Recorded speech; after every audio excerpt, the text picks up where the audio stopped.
Rogers Center for the beginning of the second half. After the All-Star break, the Blue Jays were welcomed in the Texas Rangers for a 3-game series. The Blue Jays find themselves 4 games back in the AL East, trying to turn around their fortunes after a very shaky June and early July. Take a look at the lineup for Ron Washington's Texas Rangers, and they have really been struggling. This lineup has always been one you relate to home runs. That's not the case this year.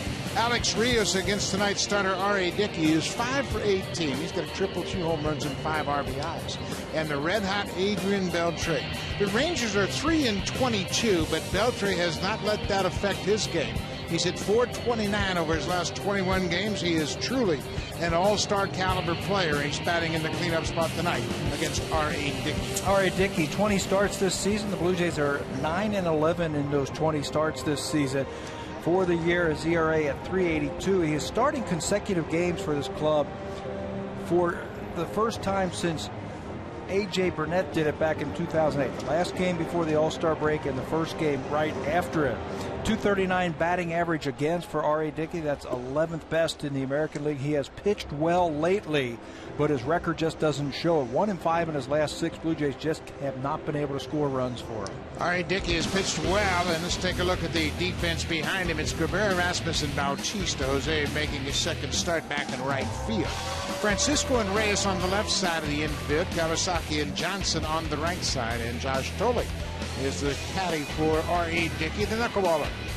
1 week ago is when Munenori Kawasaki came out of a ball game. Hasn't started since. The Blue Jays have used 7 different players at second base this year. Kawasaki back in there tonight.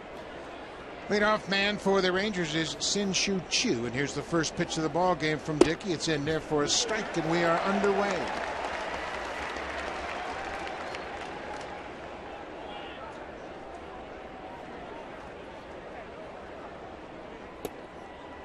Down and in, it's a ball and a strike. Gorgeous night here at Rogers Center. It's 22 degrees and the roof is wide open. Very comfortable evening.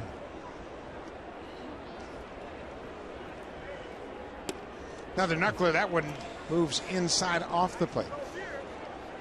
R.A.'s last start against Tampa Bay, he was a little wild early in that ball game. He was really pulling that knuckleball out of the strike zone, so he took a little something off. That is how they combated that problem. He was throwing it about 80 miles an hour, so he just backed off of it a little bit, got it down to about 75, 76 miles an hour, and started throwing better in quality strikes. Dickey's similar to most starters. It's really a game-to-game situation as to how that pitch is going to react. And the ball hit to left field. Cabrera shuffling back. He's got plenty of room. 1 down as Chu's retagged.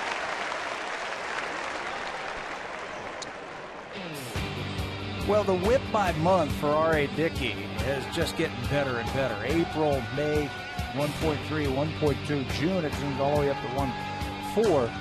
Much better in July. He's throwing quality strikes. He's pitching his best baseball, I think, of the season right now.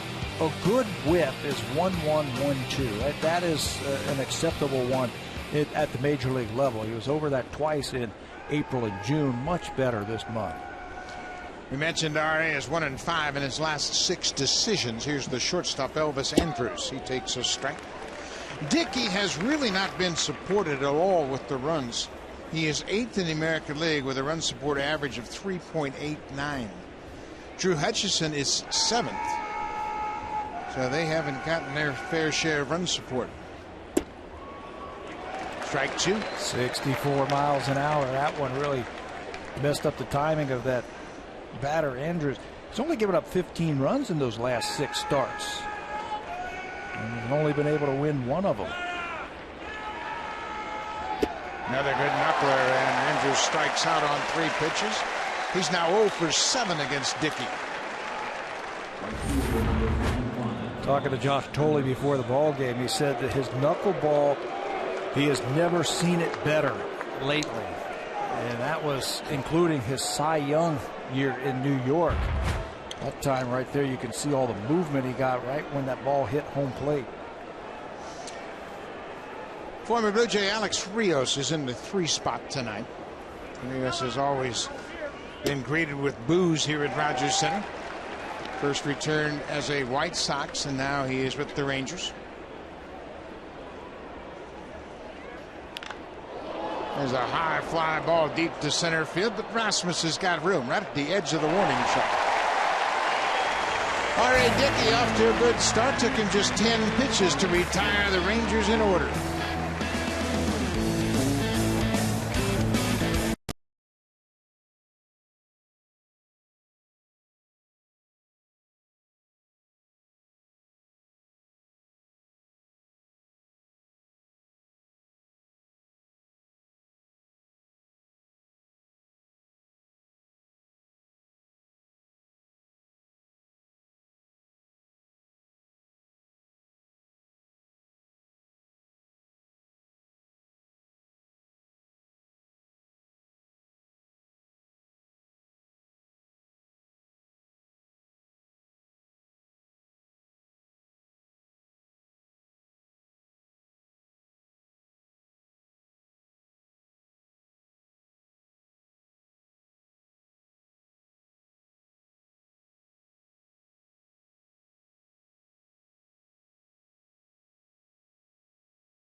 At top of the first. Now let's take a look at the lineup for John Gibbons' Blue Jays.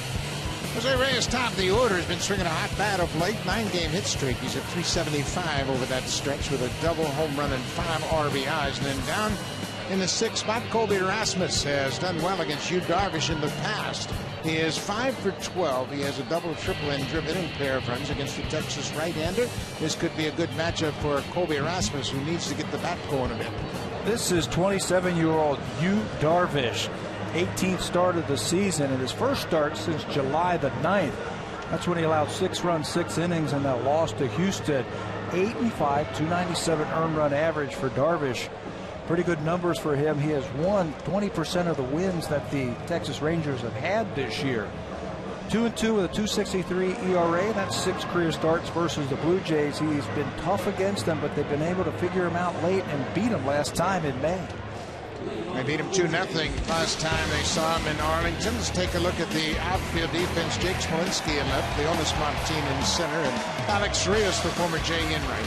Gold Glover Adrian Beltre in third, Andrews and Odor up the middle, J.P. Arencibia starting at first base, and Giovanni Soto making his first start of the season behind the plate. Rangers defense errors in 6 straight games. J.P. Arencibia, we'll watch him tonight. This is his first big league start over at first base. Just called back up. He gets his first shot at the first base tonight. I don't care how long you've played in the majors, you play a different position, your heart's pounding a little extra. Jose Reyes, we mentioned his 9-game hit streak. Yu Darvish, as he always does, working out of the stretch. First pitch is up and in for a ball. Reyes at 273 for the season.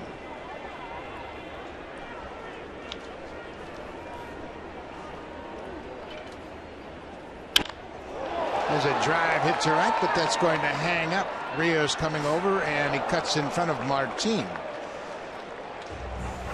1 down. Yu Darvish is in his 3rd full season in the major leagues. He signed as a free agent coming out of Japan. And when you look at the most strikeouts for the last 3 seasons, Yu Darvish is the leader of the pack. Oh, he'll get plenty of strikeouts. He's got great a great breaking ball. He'll use a little bit of everything. Curveball, cutter, slider, a splitter, just about everything. Blue Jays saw him again in May. That was 2 months ago. He pitched 8 innings, had 11 strikeouts against him. He's one of the best in all of baseball. Yu Darvish has the most 10-plus strikeout games over the last 3 seasons. He can rack up those double-digit strikeouts. Melky Cabrera taking that first pitch. Melky has hit in 8 of his last 9 games. His average just under 300.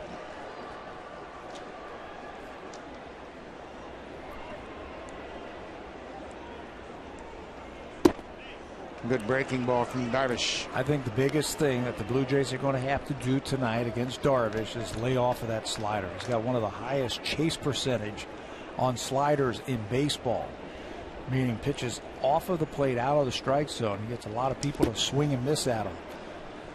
Why would that be a factor? Because Darvish gets those chases. Why do hitters chase his slider? Because it's so good. It's so tight spin.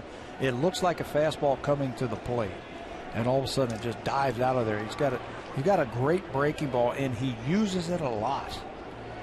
1-2. There's a fastball, a little extra movement at the end, but Melky was able to foul it up.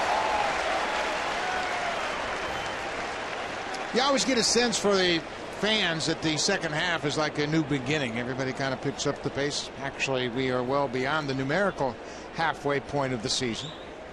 This is the 97th game of the season. Strike 3 called, and Cabrera knew it. First strikeout of the night for you, Darvish. The inside fastball does the trick. That was a case right there of the batter looking for the breaking ball, and Darvish crossing him up, throwing a fastball right there. We've seen Melky plenty of times hit that ball for base hits, but watch how it just freezes him. And Darvish gets his first strikeout. It's all about percentages, and Cabrera was looking for a breaking ball because Darvish throws a lot of breaking balls with 2 strikes. Jose Bautista, the All-Star, just fresh off his appearance in Minnesota. He takes a fastball strike. Bautista started for the American League.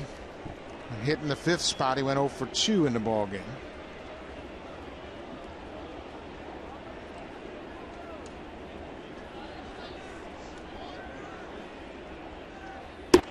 There's that breaking ball. He starts right at Bautista's hip, and it breaks over the plate. Wow, front door breaking ball right there from Darvish. Set up by an inside fastball, the first pitch.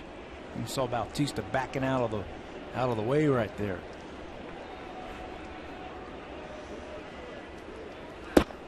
Another breaking ball to miss down and away. You, Darvish, had talked about his lack of motivation. He's only played on a losing team once in his professional career. But he's got to figure out a way to muster up some motivation for the Rangers in the second half.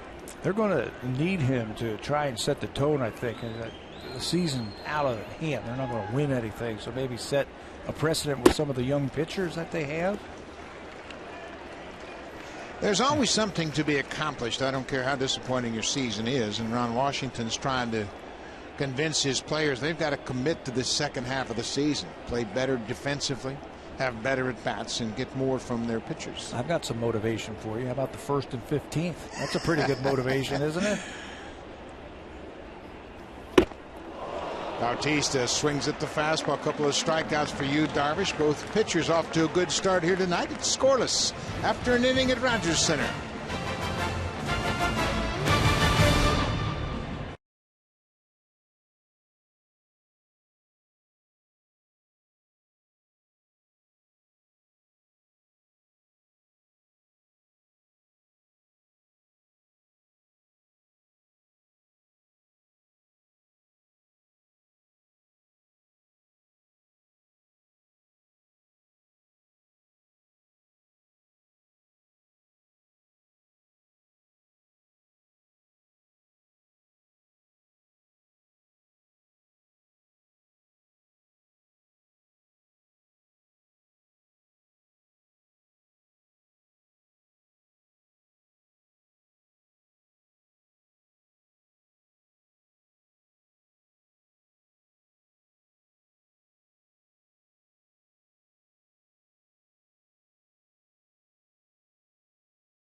Brought to you by Jose Cuervo, introducing Singe. Jose Cuervo Especial Silver Tequila with a cinnamon sting. How about the knuckleball that R.A. Dickey threw to Elvis Andrus in the first inning? Look at this thing. Even in slow motion, it looks hard to hit. That thing moving and the timing's messed up on Andrus. Took a little something off and then threw that one a little bit harder. Love that super slow-mo. It's perfect for this knuckleball pitcher. Adrian Beltre, we mentioned his last 21 games, he's hit .429, and at the same time his team was really scuffling. We talk about motivation. This guy comes to the ballpark every single day to beat you. Figured out some way to beat you. No matter what his team is doing, he's going to lead the way. Still can play. He has had a great career.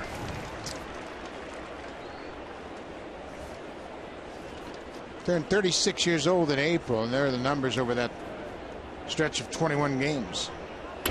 Fouls it back. You look back to Beltre, going back a calendar year to the All-Star break last season. Beltre has been among the best. He's had his problems against R.A. Dickey, just 2 for 10 for his career. Bouncing ball, big hop for Kawasaki.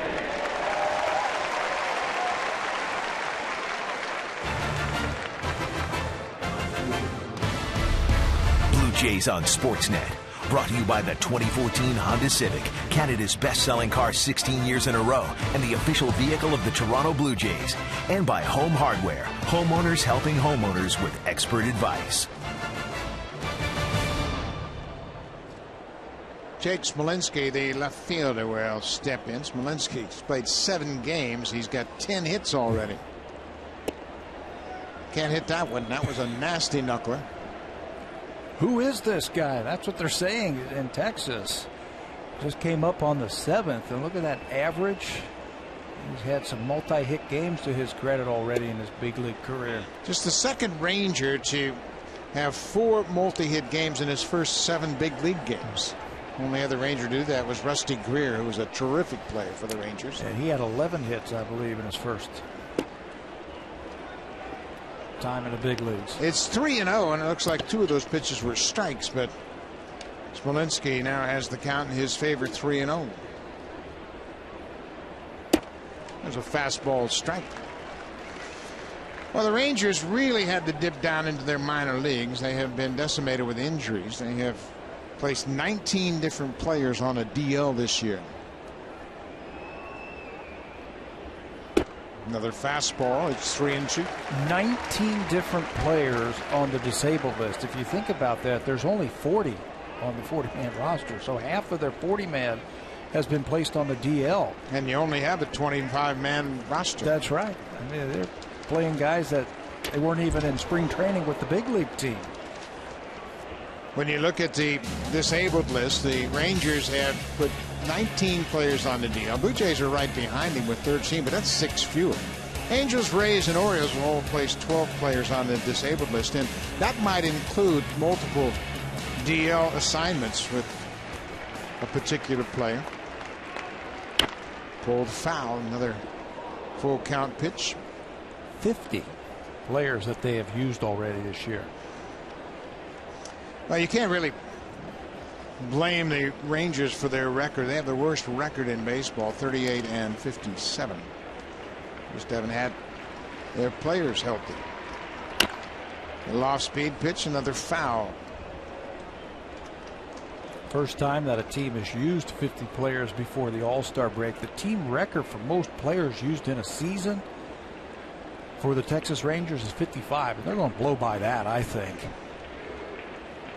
Well, tonight they have their catcher playing for the first time, Giovanni Soto. He was slated to be their everyday catcher. He had knee surgery and took a long time to come back.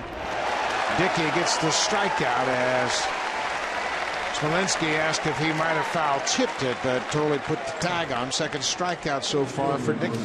That's how you come back from being down 3-0. Throw a couple of fastballs in there and then throw that good knuckleball to finish him off.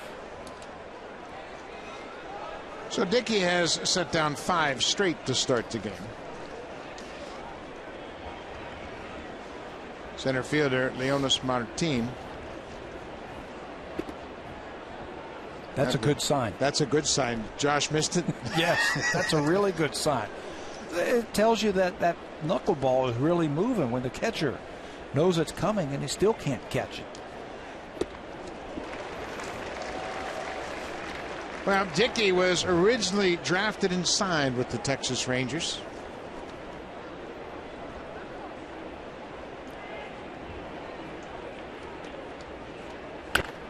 There's a knuckleball that's lifted high and deep into center. Colby Erasmus waits, and R.A. Dickey retires the first 6 in order. We'll go to the bottom of the second. It's scoreless.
Presented by McCarty. Friday, August 8th will be the next fan festival. The Blue Jays take on the Detroit Tigers. Game time is 7:07 p.m.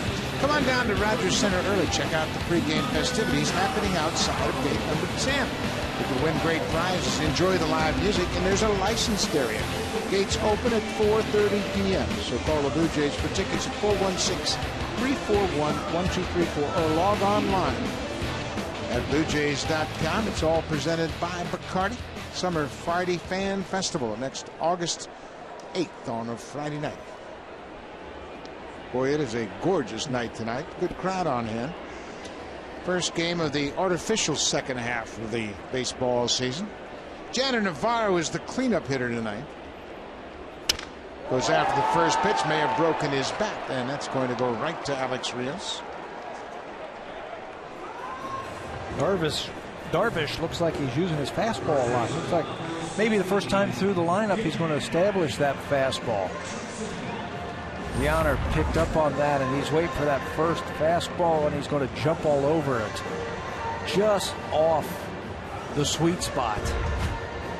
And that breaks the bat. Yu Darvish has really gone through a tough stretch. On the 17th of June, Texas was 35-35, 7 games back of Oakland. Since that start, Darvish has a .540 earned run average, and he's really had trouble figuring out the right mix of pitches. That might be why he's using the fastball a little more tonight. I think so. When we were down there in May, he was throwing a lot of breaking balls, and you would watch him.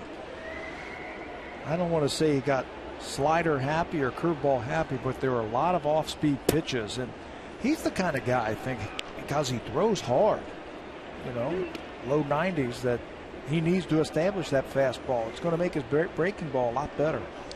Throw enough fastballs, that'll encourage swings and make that breaking ball much more effective. Dan Johnson takes another pitch down. Johnson's got a good eye. Johnson called up to replace Adam Lind and Edwin Encarnacion to add some depth at first base.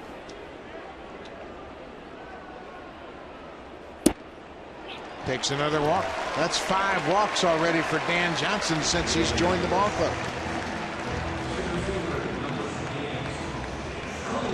Go back and talk about Darvish and his recent struggles. You go back to his last 5 starts, a 1-3 record. There's that ERA at 5.40. Opponents have hit 274. I think the biggest thing is runners in scoring position. He hasn't been able to make key pitches in run-producing situations. Yeah, and his breaking ball hasn't been very good. At 303 batting average, the opponent's batting average with runners in scoring position. Colby Rasmus goes on the first pitch, and Dan Johnson's going to challenge the arm.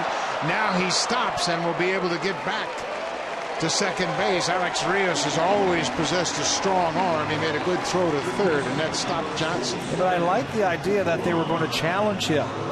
On that play, the second baseman was pulled into right field, and he's going to go after the ball. And the shortstop is the cutoff man, so there's nobody at second base, so you can challenge, come around that bag right here, pick up your third base coach, and then throw the brakes on him. They're still not going to get you because there's no one there. Well, Colby Rasmus, he likes Yu Darvish. Jumped on the first pitch. He is now 6 for 13 against Yu Darvish. And he got that first pitch fastball and jumped right on. Get him early before he goes to that breaking ball. Well, now we'll see if Darvish will stick to that fastball approach with Juan Francisco. Oh.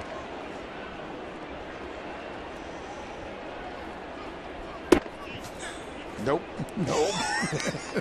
Francisco knows he's going to get a steady diet of breaking balls. You just got to make sure that he swings at strikes. He was putting on a show today in batting practice. Boy, wasn't he? Hitting balls all over the place. Left field, center field, right field, deep into the seats. Last 5 games have been good. 5 for 13, a home run, 2 RBIs. Snap throw to second, and Giovanni Soto feeling kind of frisky. This is his first game in the big leagues. Had knee surgery in the offseason, had some complications back in spring, and he has just now been activated. Trying to show it off right there. You know, one of the things that Francisco has been doing lately is he's been going the other way. If they throw the ball outside, he's not trying to pull it. He'll shoot that ball to left center field. Breaking ball upstairs. 2 balls and 2 strikes, 1 out. We're in the bottom of the second inning. Dan Johnson at second with a 1-out walk. He moved to second on Rasmus. Single to right. Breaking ball, and Francisco strikes out. 3 strikeouts for Darvish. That was a good breaking ball. That's the one you were talking about, that chase slider. He's got great depth to it. Hard break. And you can see how it really threw the timing and the balance of Francisco. He's out on that front foot. Just wait for that thing to break. That's why that chase percentage is so high, because he got such a good breaking ball.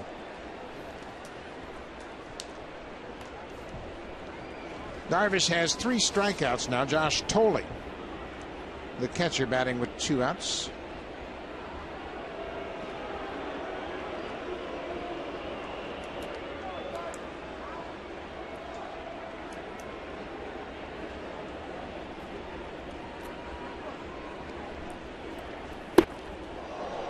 Way inside.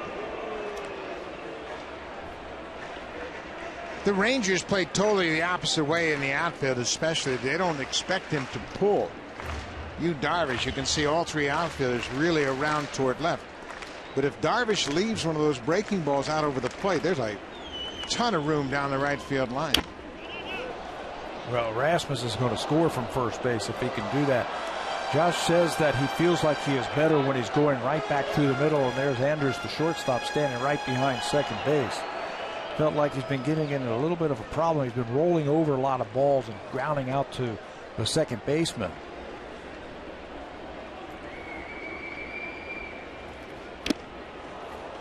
Breaking ball was up out over the plate, and he had a good cut at it, but missed. Hitting is all about timing, and right now your timing, when you only play 1 out of 5 days, it can really mess you up. The fastball looks faster. The breaking ball, you can't pick it up. So you just have to battle. So what he said he's doing, he says, I'm spread out just a little bit more and I'm choking up.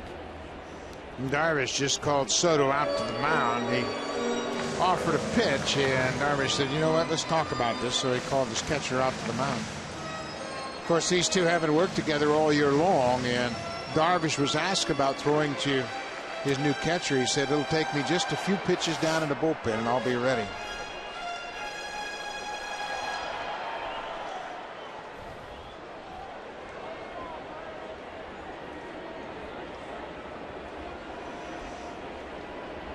One ball, 2 strikes, 2 outs. Took a shot with that fastball. His best ERA for the catcher has been JP Arancibia this year. JP's catcher's earned run average when Darvish on the mound is 122. He's at first base tonight. Arancibia got off to a slow start with the bat and was sent down to the minors. Breaking ball. Now it's a full count. So Johnson at second, Rasmus at first. They'll get a running start. Munenori Kawasaki waits on deck.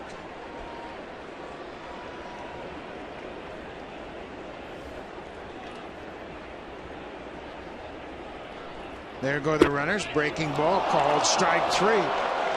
Milwaukee, the home plate umpire, rings up Josh Tolley. 4 strikeouts through 2 innings for Yu Darvish.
When the Blue Jays finish up this series against the Texas Rangers. A 107 start. First 20,000 fans receive a Blue Jays tumbler cup. Call the Jays for tickets at 416-341-1234. Or you can always get your tickets by logging online at bluejays.com. Happy anniversary, baby. Got you on my mind.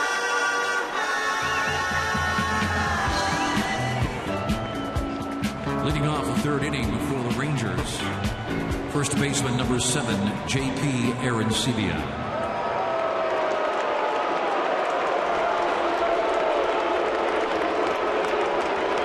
A mixed reaction of cheers and boos for JP Arancibia. JP played just over 3 seasons with the Blue Jays. Former first-round pick. Ducks away from that inside knuckleball. Arancibia got off to a terrible start at the plate. He hit 133 with a home run and 6 RBIs, and was sent back to the minor leagues. Tried to check his swing, and it's a ball and a strike. Arancibia went down to Round Rock AAA and hit 14 home runs and drove in 41. And the Rangers were struggling so offensively, they figured they'd give Arancibia a shot to contribute. Carlos Pena was let go. They had signed him, brought him back into the organization while JP trying to figure things out down in the minor leagues. He'll still strike out. That's 16 strikeouts and just 3 walks this year.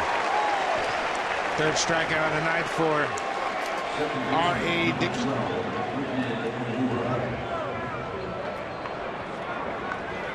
So Arancibia, you can bet he's happy to be back in the big leagues, but Love to be able to turn things around offensively. Rougned Odor, the second baseman, is the batter. He's in the 8th spot against Dickey.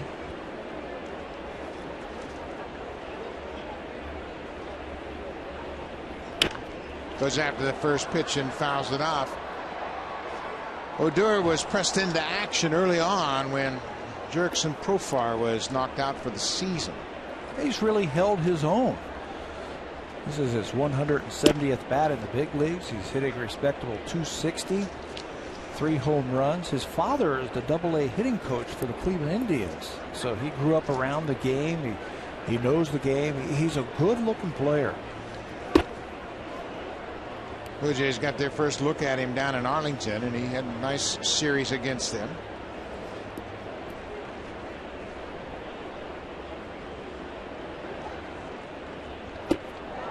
Boy, Dickey's got a good knuckleball tonight. I like how he's changing speeds with it also. Watching the miles per hour, he's keeping it in that strike zone.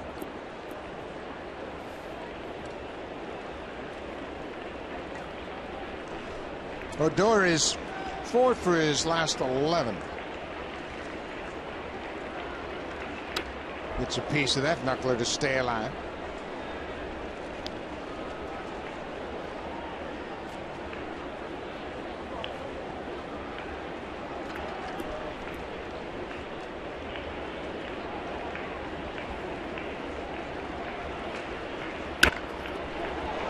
Hot shot past Johnson into right. That's the first base runner of the night for Texas. A 1-out single.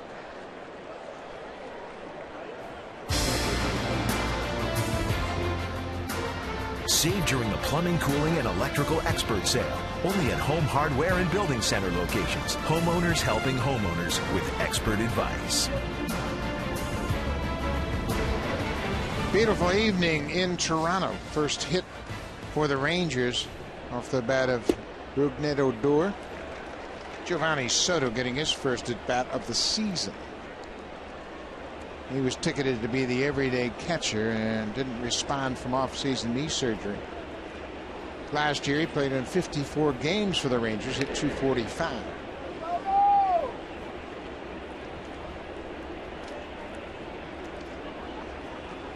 Not much of a threat to steal at first base with Odor. And it's hard to play hit and run against R.A. Dickey. So you're stuck going station to station against him. Yeah, he's very good at neutralizing the running game, and Texas is first in the American League in runners caught stealing. They've been caught 37 times. Just 2 attempts against R.A. this year trying to steal. Does a good job of holding runners, varying his times to home plate. He has 1 pickoff this year. 2 balls and a strike. Foul back.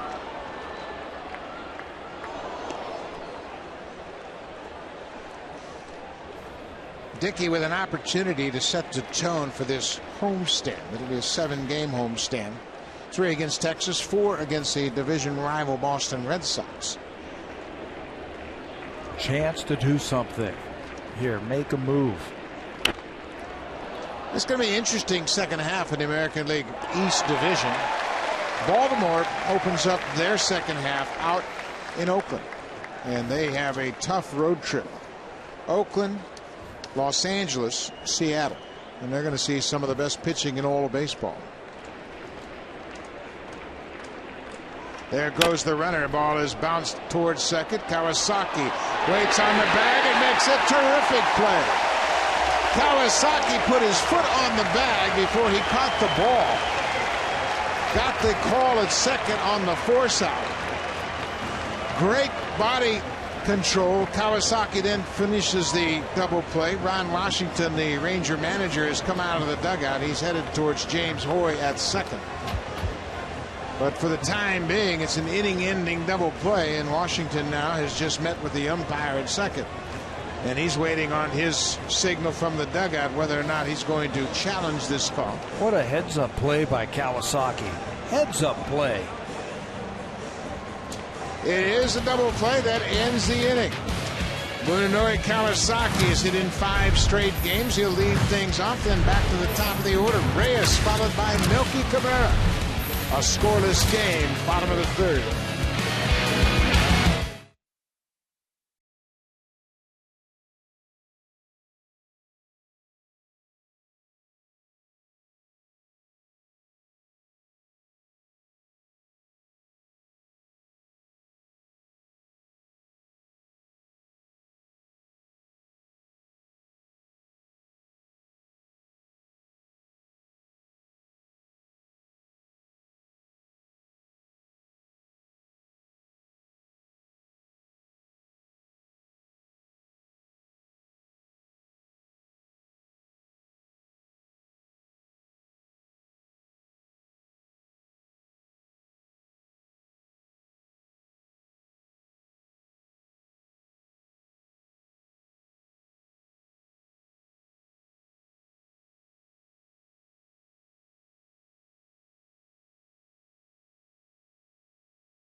MLB insiders covering every angle of the Toronto Blue Jays. Breaking news, photos, videos, opinions, and tweets.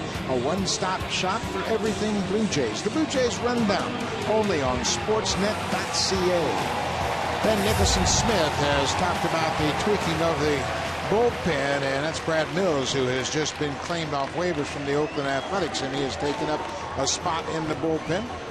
Just landed today at 3 o'clock. He's here at the ball game. John Gibbons asked him what his role is. He will be the long man out of the bullpen, and Todd Redmond will pitch in more meaningful situations, tougher situations later in the ball game. Munenori Kawasaki, we mentioned he has hit in 5 straight games. He's 8 for his last 20 over that stretch.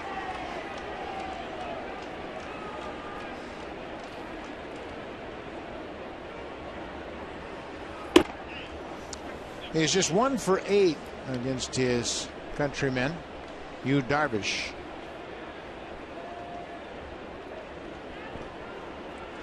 Mooney's done a heck of a job filling in, batting .284 for the season. He has had some very good at-bats. He had a great road trip for the Blue Jays before he was injured in Tampa. Put up some good at-bats. Wherever they hit him 9th. They also hit him 2nd a couple of times on the road trip.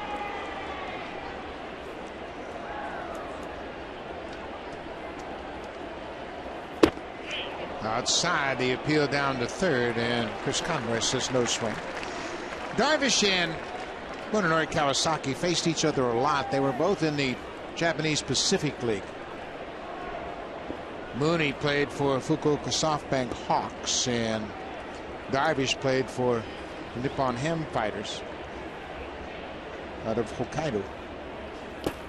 So they know each other very well. Yu Darvish was the Sawamura Award winner in 2007, which is the Japanese equivalent of the Cy Young Award. So Mooney knows exactly what he's dealing with in Yu Darvish. Yeah, a little bit of everything. Splitter, slider, curveball. I bet you he's going to throw him a fastball here. Bouncing ball up the middle. Odor can't make a play. Kawasaki will reach. Odor was playing him to pull, which was surprising, especially when it got to 3-2. You knew he was going to challenge him with a fastball. He didn't want to walk him. Throws him the fastball. He got a long way to go. You can see he's not even in your picture, and now he comes. Hits right in the middle of his glove, bounces out. We'll have to wait to see how they score that one. You would think it would be a hit because it was going to be a challenging play for the second baseman Odor to throw it back across his body. He had so far to go. You're right. Kawasaki runs well. That if he catches that ball, no chance to get him. It is an infield hit for Kawasaki leading off the third inning. So Kawasaki is now hit in 6 straight games. Turns the lineup over. Hands things off to Jose Reyes.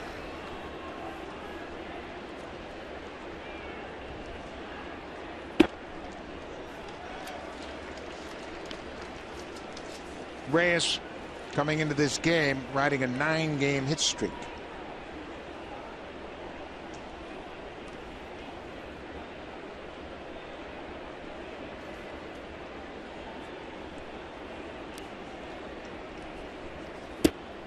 Another pitch downstairs. It's 2-0. The Blue Jays on their final game before the All-Star break didn't have an extra base hit down in Tampa Bay. And they've not hit a home run in 4 straight games. That's the first time they have had 4 straight without a home run since September last year. David Price had something to do with that. He was pretty good on that one in that game. 2-0 now for Reyes. And I thought he just missed hitting a ball out of the ballpark his first time up. He hit a long fly ball to right field. He can sit on a certain pitch here in a certain spot. Don't necessarily hit a home run, but hit one hard.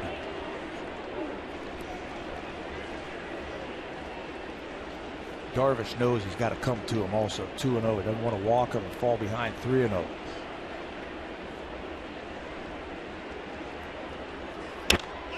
He came after him and Reyes pops it up. It's playable.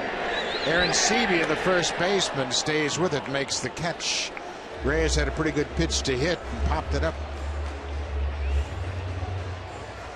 1 out. That'll be Melky Cabrera coming to the plate. And you look at the Blue Jays' history of hits before the All-Star break. Melky Cabrera has put his name on the leaderboard. 117. Only Shannon Stewart, Tony Fernandez, John Olerud, and Vernon Wells have had more before the All-Star break than Melky Cabrera. It's the second most he has had prior to the break in his career. 2012, he had 119 hits before the All-Star break.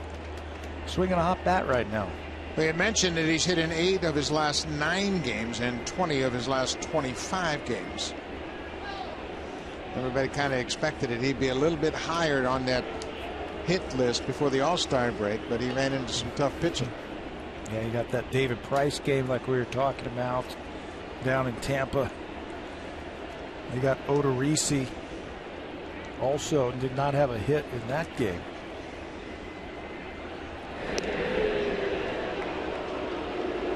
The Blue Jays have been struggling to score runs, and I think that's what Darvish is concerned with. Throwing over to Kawasaki, figuring that they might play hit and run here, trying to get Kawasaki maybe to third base for Bautista. Not a threat to steal. He hasn't had a steal attempt this year, Kawasaki. Yeah, he's not a base stealer per se, but they can start him, create some movement on the infield. If the count gets in their favor, John Gibbons likes to run when the count is in the hitter's favor. 2-0, 2-1. Giovanni Soto loves to throw. We've seen that already tonight. He made a throw back behind the runner in the second inning down to second base. That's going to reach the seats down the left side.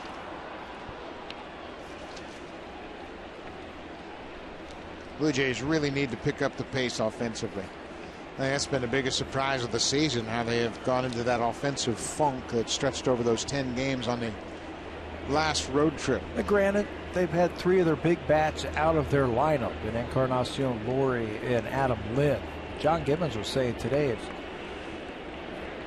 their funk that they've gone in started when those 3 were in the lineup also. So it's not just because we've had some injuries. We just haven't been having good at bats, and we haven't been able to put things together consistently.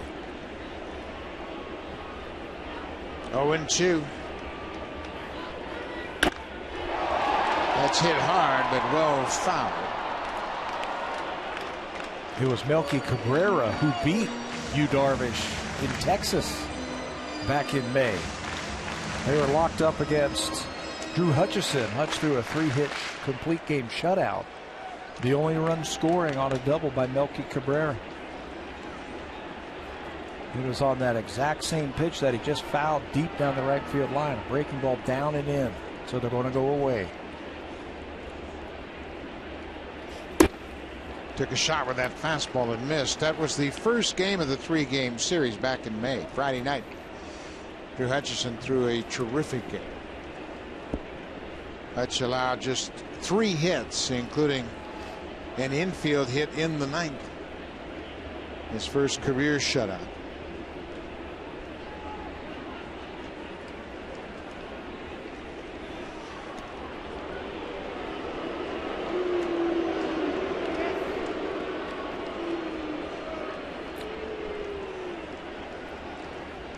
One ball, 2 strikes. We're in the bottom of the 3rd. There's no score.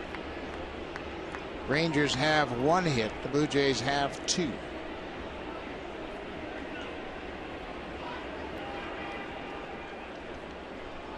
Jose Bautista will be next if Melky can keep the inning going. There goes Kawasaki. Breaking ball is fouled out of play.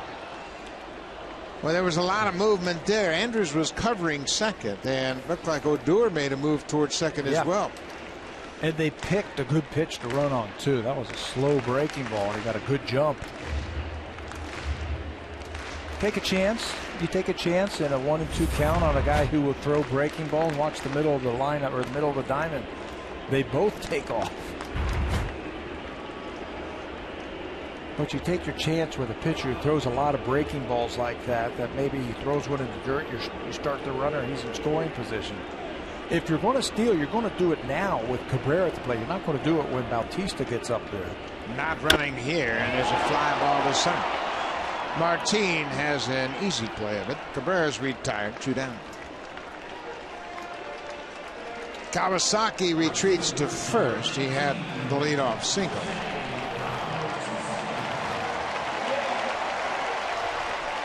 Bautista struck out on a high fastball back in the 1st inning. Darvish had such a wide assortment of pitches. It's difficult to sit on one particular pitch. You can't. You hope that he gets into patterns. And you go back and you look at all your at-bats you've had against him, and maybe he throws you a 2-1 breaking ball, and you can look for that if you want to.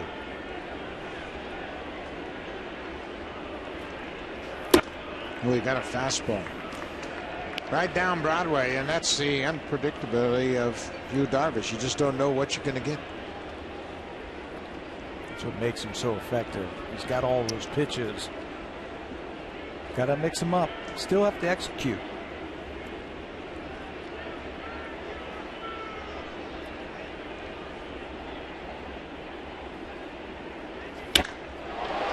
Pulled foul into the seats. Look out. That ball was rocketed into the seats. Somebody's got a souvenir, and everybody looks to be okay. Another fastball to Jose, and he was all over that one. So now what do you do if you're Bautista? I mean, obviously you have 2 strikes. You just have to protect the plate. But is there a particular pitch you might be leaning toward? This is where video has really changed the game of baseball, because Jose, in his pregame preparation, should have this all figured out. Look at all of his at-bats against Darvish that he has had, and he hasn't had a lot of success against Yu Darvish, and go back and say, okay, what did he throw me when I had 2 strikes? And then maybe you can look for something like that. Just off the plate. You mentioned Bautista not having success against Darvish. With the strikeout in the 1st, he's now 1 for 16. And this looked like a strike right here. That's a slider. Pretty good looking pitch. Pitch Tracks thinks it was a strike.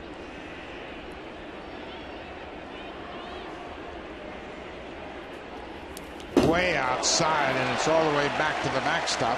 Kawasaki moves into scoring position. The Blue Jays have their second base runner in scoring position. Dan Johnson was at second back in the 2nd inning. Classic example of, I'm going to throw this one a little bit harder. Try and strike out a good hitter in Bautista, and he just yanks it back to the backstop. Interesting conversation. Giovanni Soto from Puerto Rico, his native tongue Spanish, and of course Yu Darvish from Japan. But pitching is a universal language. Want to throw him a fastball? Yeah, one's a fastball, two's a curve, right?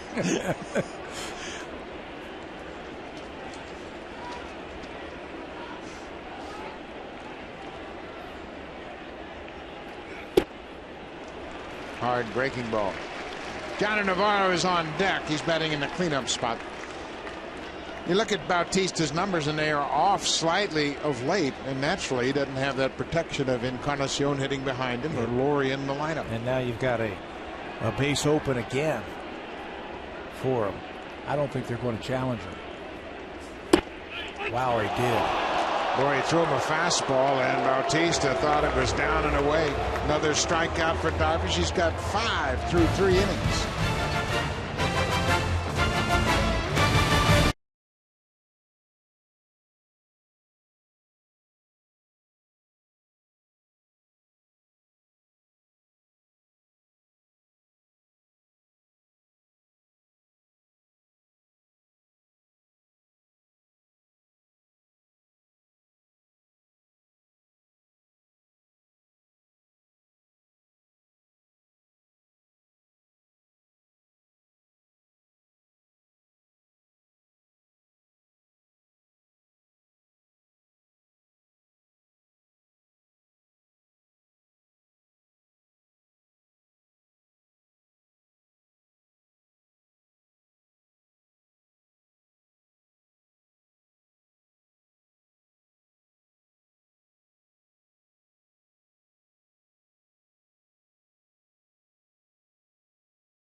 Blue Jays on Sportsnet. Brought to you by the 2014 Honda Civic, Canada's best-selling car 16 years in a row, and the official vehicle of the Toronto Blue Jays.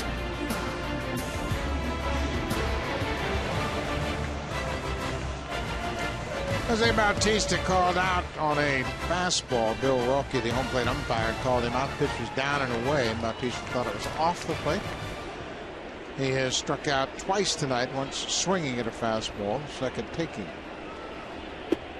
Sin-Shu Chu, the leadoff man. Chu flied out to left field his first time up.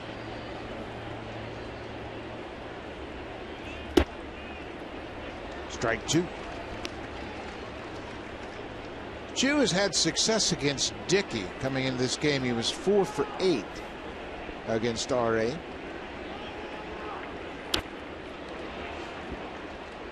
She was signed as a free agent in the offseason. He spent 2 seasons in Seattle, 7 seasons with the Indians, and 1 year in Cincinnati. Spoiled a pretty good knuckler there. Thought that he was going to be the perfect piece to the puzzle for this offense. They've always had a lot of power in their lineup. Prince Fielder's no longer here. He's injured, and Beltre and Rios. They needed a guy to hit at the top of the lineup with a great on-base percentage in his career. He's had a great on-base percentage. Takes a lot of walks, scores a lot of runs. Just haven't had the guys behind him to knock him in.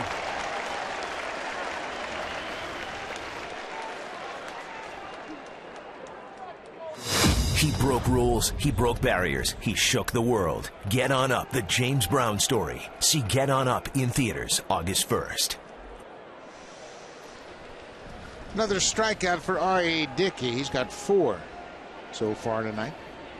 Elvis Andrus was a strikeout victim back in the first.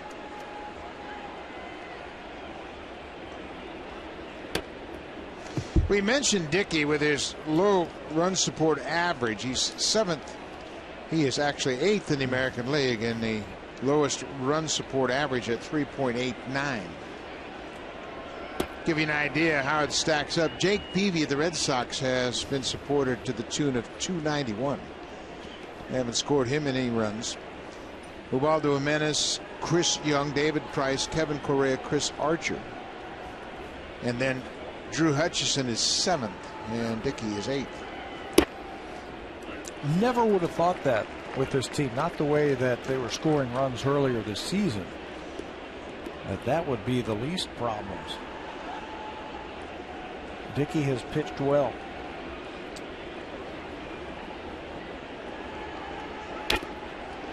Well, that got one off the chin of Josh Tolley right there. You mentioned Dickey throwing very well over his last 6 starts, and the numbers reflect that. The only number that doesn't really show how well he's pitched is the 1-loss record. Yeah, I'll take that 3 earned run average in the American League all the time. Opponent's batting average, that's outstanding. There's a great whip at 1.1. Just can't win.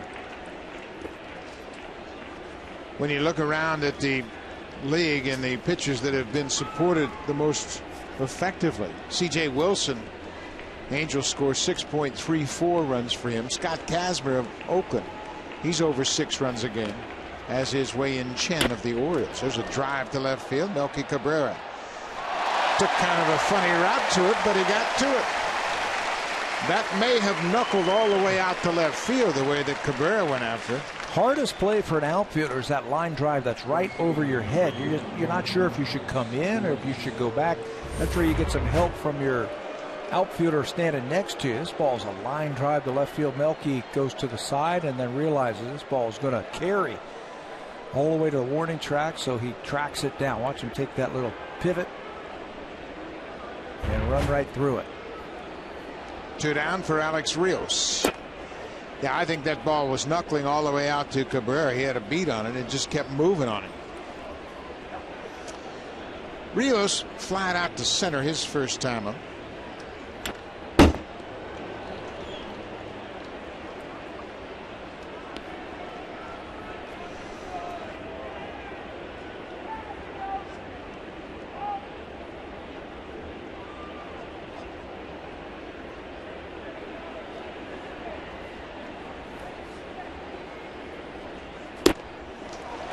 Well, that is a good pitch. He's had a great knuckleball all night long.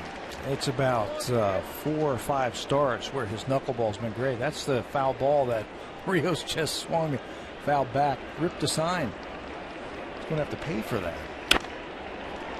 This is popped up behind second base. Kawasaki camps under it, and R.A. Dickey has another 3-up, 3-down inning. He's faced the minimum through 4.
The Expos never left Montreal. In this edition, Sportsnet magazine rewrites sports history and answers the questions like these and more. Subscribe today at www.sportsnet.ca/magazine. How about Bryce Harper in an Expo uniform? Might be an interesting development. We certainly saw the support when he went to Montreal in the spring. 50,000 fans for each of the 2 spring training games against the Mets, and that was a great atmosphere. And Montreal fans should be very proud of the way they supported the Blue Jays and the Mets in that spring training exhibition series. What an interesting topic, the alternative history in sports if Montreal had stayed there, or if Peyton Manning had stayed a Colt for his whole life. If John Elway had played with the Yankees. He wouldn't have gotten out of A-ball. I can answer that one. He picked the right sport. If Danny Ainge stayed with the Blue Jays, he wouldn't be the GM of the Celtics.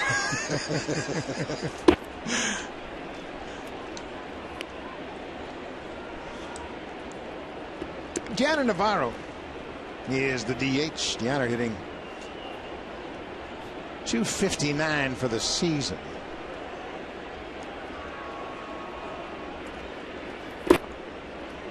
Darvish is taking a different approach tonight than we have seen over the last several starts. Challenging him a little bit more, throwing more fastballs, and then saving for that breaking ball later in the at-bat. He's been really struggling. And the Houston Astros lit him up his last start. His last start was 9 days ago against the Astros, and they lit him up for 6 runs. Snapped a streak of 57 straight games, 56 straight games where he hadn't allowed more than 5 runs. This is popped up on the infield. Odor, that's the shortstop. Andrews makes the catch, 1 down. Save during the plumbing, cooling, and electrical expert sale. Only at Home Hardware and Building Center locations. Homeowners helping homeowners with expert advice. Beautiful evening at Rogers Center. Lots of Blue Jay fans in attendance. First of 3 games against the Texas Rangers. Dan Johnson walked in the 2nd inning with 1 out.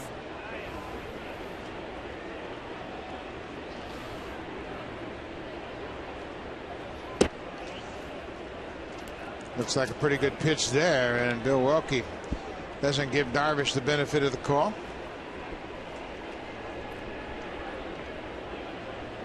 Dan Johnson's now 34 years old. We'd mentioned he had just been called up from AAA Buffalo. There's a fastball. Ball and strike. He has played with Oakland. That's where he started his big league career. Tampa Bay in 2008. Not in the majors in 2009. It's a high breaking ball, but it's a strike. He became a very good pinch hitter when he was with Tampa Bay and got some big hits for them in their postseason years. Hit one of the biggest home runs in their history.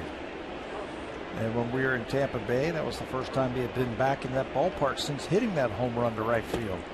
Breaking ball in the dirt. Johnson strikes out. Soto double clutched and makes the throw. He had some doubts about the grip he had, and it took him a while to re-grip it, but he throws out Johnson. That's 6 strikeouts now for Yu Darvish.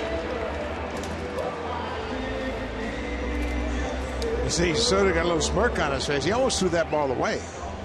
When he threw it the first time, went to throw it, he felt like he was going to lose the grip on it and had time to re-grip it and throw Johnson out. Kobe Rasmus ripped the first pitch he saw tonight for a single into right.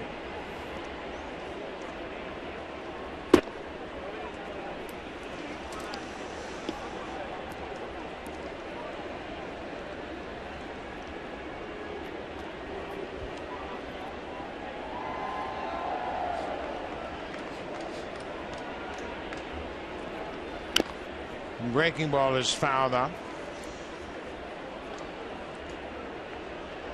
Rasmus coming into this game, excuse me, Pat, had really struggled over his last 17 games. He had just 5 hits. He was 5 for 48 A lot of breaking balls. That's why he swung at that first pitch fastball. He might not get another fastball for a strike tonight. He really handled that thing. Turned it around.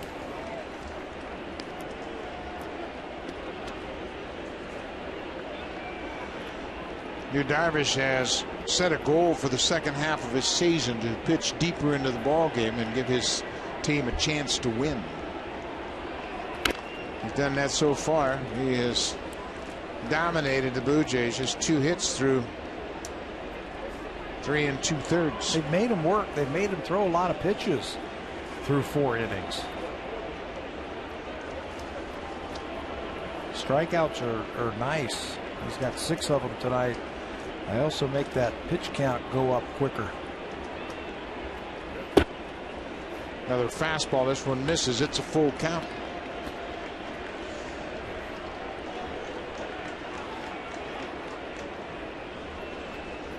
Juan Francisco is on deck. If Rasmus can reach, he'll get a chance against Darvish. High breaking ball. A couple of strikeouts here in the 4th. 7 through the first 4 innings for Yu Darvish. Now it's time for Blue Jays Central Update. Here's Jamie Campbell and Craig Zahn.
Brought to you by Transitions Adaptive Lenses. Transition lenses automatically filter just the right amount of light. Experience life well lit. And the subject of our baseball bio tonight is Adrian Beltre. He's 35 years old. He's from Santo Domingo, Dominican Republic. He's got 389 career home runs, and he's truly one of the best leaders in all of baseball. He certainly is, and you start looking into some of his numbers, and he has had a fantastic career. Top 10 MVP voting 4 times in his career. Second in 2004 behind Barry Bonds. He finished in the top 10 in 2010, 12, and 13. He's won 4 Gold Gloves, and he has hit the 6th most home runs by a third baseman in Major League history. Mike Schmidt has hit the most, and then Eddie Matthews. Beltre's hit the 6th most in Major League history as a third baseman. He led the National League in home runs with 48 in 2004, and then he parlayed that into a nice free agent contract with the Seattle Mariners. Led the American League in doubles in 2010 in his only season with the Red Sox when he hit 49 doubles. So underrated. And 4 Gold Gloves. 2007, 8, 11, and 13.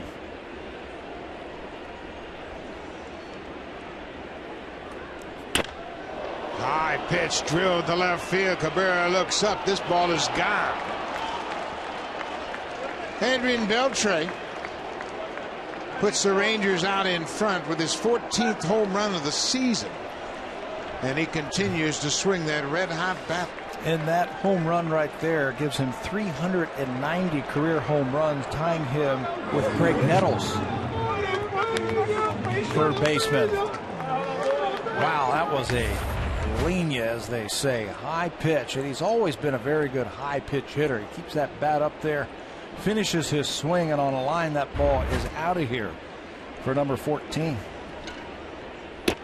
First run of the ball game comes on a home run by Adrian Beltre.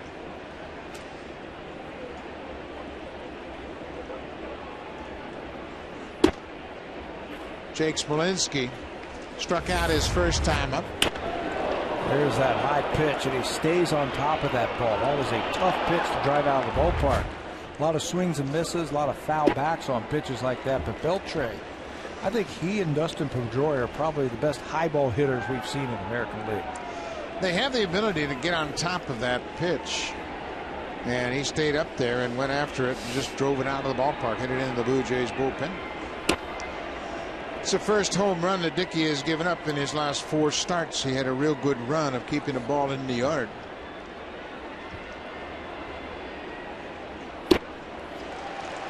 Malinsky strikes out.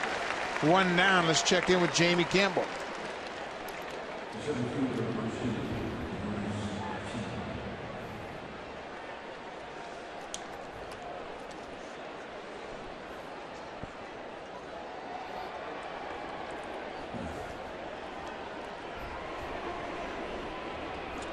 Thank you, Jamie. Kansas City and Boston, and Boston's had some changes. They have released A.J. Pierzynski, their free agent catcher, who didn't perform, and they brought up young Christian Vasquez. Highly touted catching prospect. Little pop-up off the bat of Martin. 2 down. Is the white flag flying in Boston? You got to believe it is. As disappointing as it is, a World Series champs, and now they start play tonight. 9.5 games back in the AL East. Mookie Betts, another young player, has come up, and we've seen Jackie Bradley Jr. We'll see them after this series. Red Sox in town for 4 beginning Monday night. 3 night games and an afternoon game on Thursday. JP Arencibia, another big cut. JP struck out to start the 3rd inning. The way to hit a knuckleball pitcher is have a short, compact swing, and if you overswing it, try and do too much with it, that's when you're going to find yourself popping up or striking out.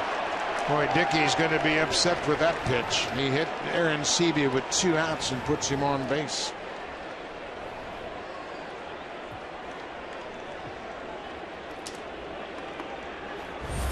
He doesn't do this often. He's got great control of that knuckleball. Hits him right in the ribs. The Nashville boys. Both went to Tennessee. So Arencibia's aboard, hit by a pitch. 8th batter that Dickey has hit this season. Rougned Odor is the batter. He singled in the 3rd inning. He got the first hit off of R.A. Dickey. He was the first Ranger to reach base.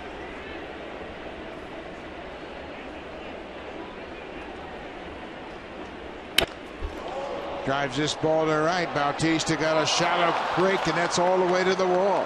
Arencibia is being waved around 3rd, and he's going to score as Kawasaki bobbles the relay. They didn't have a shot at Arencibia. He was going to score. So the hit batter comes around quickly to score, and Odor is 2 for 2. Picks up his 19th RBI, and it's a 2-0 Rangers lead. He's a good-looking player. Second baseman, a switch hitter, power. This time he flattens that bat and sends it out to Bautista over his head. Jose can't come up with that one. You can see he's playing shallow, and it makes it over his head for his 5th triple. Driving at Arencibia all the way from first base. Giovanni Soto, the catcher, batting 9th, takes a first pitch strike. Boy, you just knew that Arencibia getting hit by the pitch would come back to haunt you. He is so prone to strikeouts, and he had struck out already. I'm sure Dickey is really going to lament that pitch to Arencibia.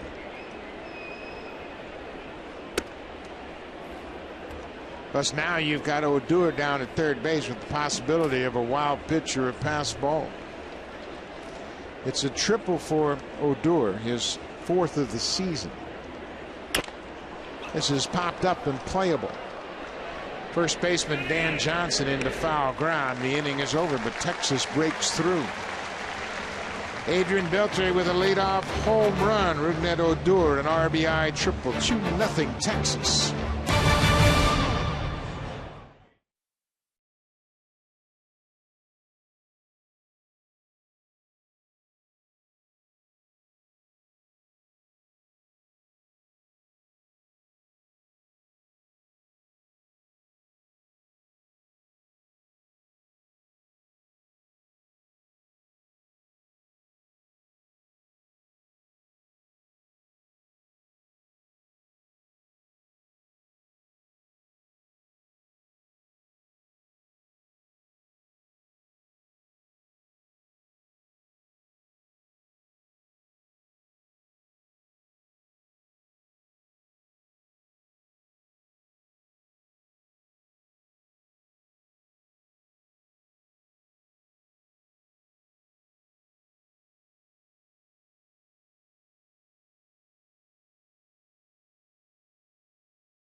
Zone, our special guest of TD. Welcome to the ballpark. Beautiful night for baseball. A couple of good pitchers hooked up here. While over in the Jays Care Community Clubhouse, we welcome guests from the Holland Bloorview Rehabilitation Hospital. Welcome to the ballpark. And if you look up on that TV, you can wave at yourself. Here, That's I'll right. Wave at him. I'll wave at him. Wave. He'll see me. Wave. I know you see him. That kid's looking. Oh, He's yeah, looking right. Wait a minute. Wait. There wait. we are. That's Hey. us. That's Come us. on. There's one. You go. All right. That's me right there waving. Good job. Well, Blue Jays got some work to do against a tough customer. They trail 2-0, and Hugh Darvish has 7 strikeouts already. Blue Jays have mustered just 2 hits. Adrian Beltre with a leadoff home run off R.A. Dickey put the Rangers on the board, and they cashed in a second run with an RBI triple of their second baseman, Rougned Odor. 2-0 Texas. Rangers have the worst record in baseball. Went into the All-Star break 3-22. What have they lost? Something like 22 out of 25, something like that. Yep. Just everything falling apart. And injuries have a lot to do with that. Yeah, but you should be able to win more than 3 games. Won just 3 of their last 25. They're on an 8-game losing streak. Ron Washington had a meeting with his team before the All-Star break, talked about commitment. We can't feel sorry for ourselves. Nobody will. You just got to go out and battle. Said that one thing that's really disappointed him has been the inconsistent play on defense. Yeah, they're second from the bottom in the American League in fielding, and that's one thing that man right there can't handle. He's one of the best infield instructors when he was with Oakland of all time. Catching the ball's simple. Just make the plays. 3-1 to Juan Francisco. Francisco struck out in the second inning.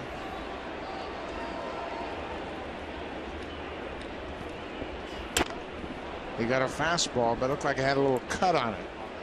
Got in around the label. That looked like the same pitch that Reyes swung at and popped up when it was 2-0. Little cut on that fastball that just comes right in on your hands and you can't extend. It's hard to keep that ball fair.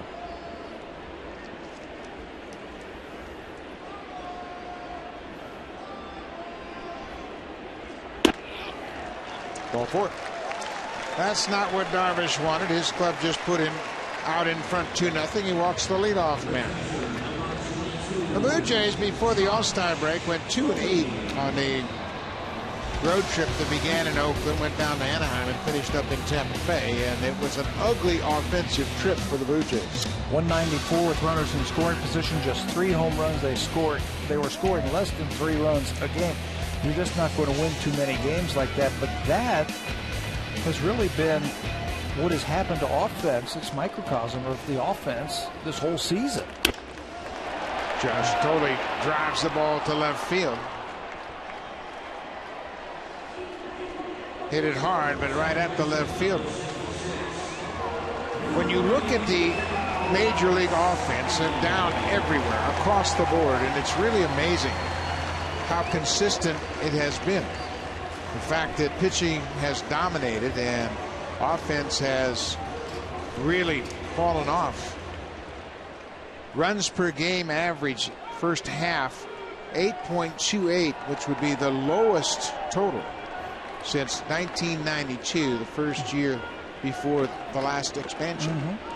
How about the on-base percentage of just .316? Ball gets away from Soto and goes back to the screen. Francisco moves up. It's the second wild pitch thrown by Darvish. Talking about that on-base percentage, .316 would be the lowest since 1972, when the on-base percentage was .311. That's the Major League wide averages. You know what was significant about 72? It was a strike year, I know that. It was the year before the DH. Ah, very good. Yes, that's right. The last year of traditional baseball. Right. So the offensive numbers are down all across the board. Home runs are down dramatically. Another number that sticks out at some of these things was the strikeouts per game. 15. Strikeouts per game, 15.4. That would be the highest strikeout total in the history of the game. Think about that. Kawasaki chases that big, slow curveball. I think a couple of factors go into that strikeout number right there. I think the bullpens are built differently now than they have been in history. They've got a lot of hard throwers that come in and throw 96, 97 miles an hour, so you're going to get a lot of strikeouts late. And the players don't mind if they strike out. Bounced into there. Good job by Soto. Yeah, I think the strikeout has been somewhat overlooked as far as a negative aspect of a hitter's approach. You hit 20 home runs and strike out 150 times. It's not a big deal. Yeah. Game has changed. Francisco's at second. Blue Jays are down 2-0. Munenori Kawasaki had an infield hit his first time up. JP Arencibia was hit by a pitch with 2 outs, and he scored the second Ranger run. Another breaking ball, and Kawasaki strikes out. 2 down.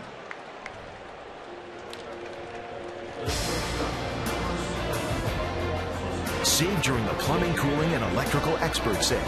Only at Home Hardware and Building Center locations. Homeowners helping homeowners with expert advice.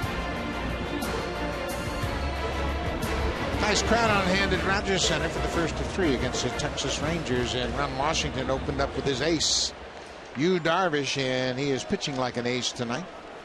Shutting out the Blue Jays on just 2 hits. He has 8 strikeouts. Boy, he's starting to feel it now. You can see how he can just throw that get me over breaking ball to get ahead of Reyes. Starts on the outside corner and comes all the way back over the plate.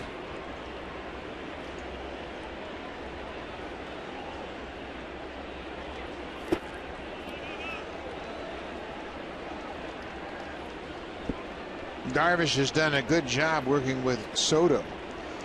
They used a lot of fastballs early, put that in the Blue Jays hitters' minds, and now they've gone to a few more breaking balls.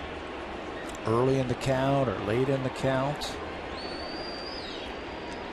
He's throwing a couple of, they look like hard cut fastballs in on the left-handers, Reyes and Cabrera. Another breaking ball.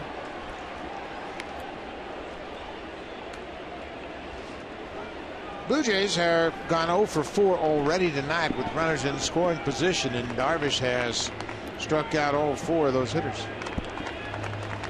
That was the one area where he really struggled. Opponent's batting average over 300 over his last 5 starts.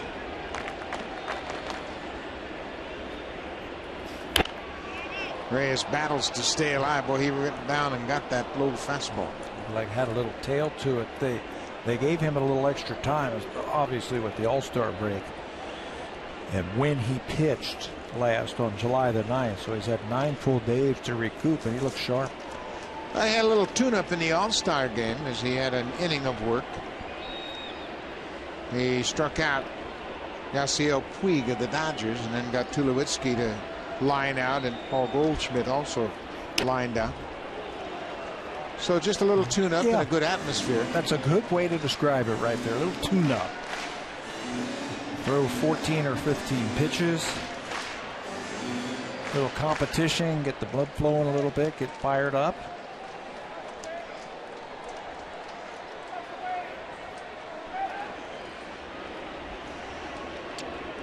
One and two outs. Reyes is not going down easily. How about that? That approach right there by Reyes with 2 strikes.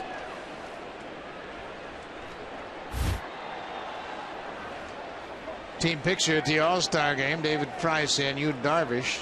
You guys about 6'5", 6'6", standing in the back row, obviously.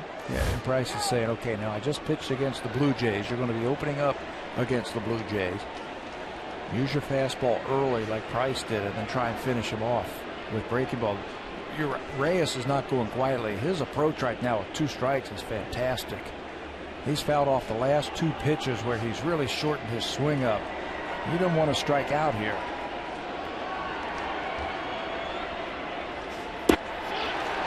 And Darvish does complete the strikeout. 9 strikeouts through 5 innings for Yu Darvish. Texas has a 2-0 lead, and here comes the Home Hardware Cleanup Crew, brought to you by Natura, Home Hardware's exclusive line of safe, environmentally friendly cleaning products.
In the Toronto Race 1. It all revs up at 2:30 p.m. Eastern Time, 11:30 a.m. Pacific on Sportsnet East, Ontario, West, and Pacific.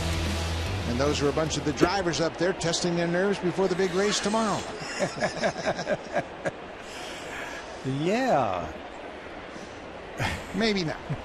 I think they don't need to test their nerves at all. There's a line shot right at Ian Johnson. Since Yu Chu is retired, 1 down, let's check in with Jamie Campbell.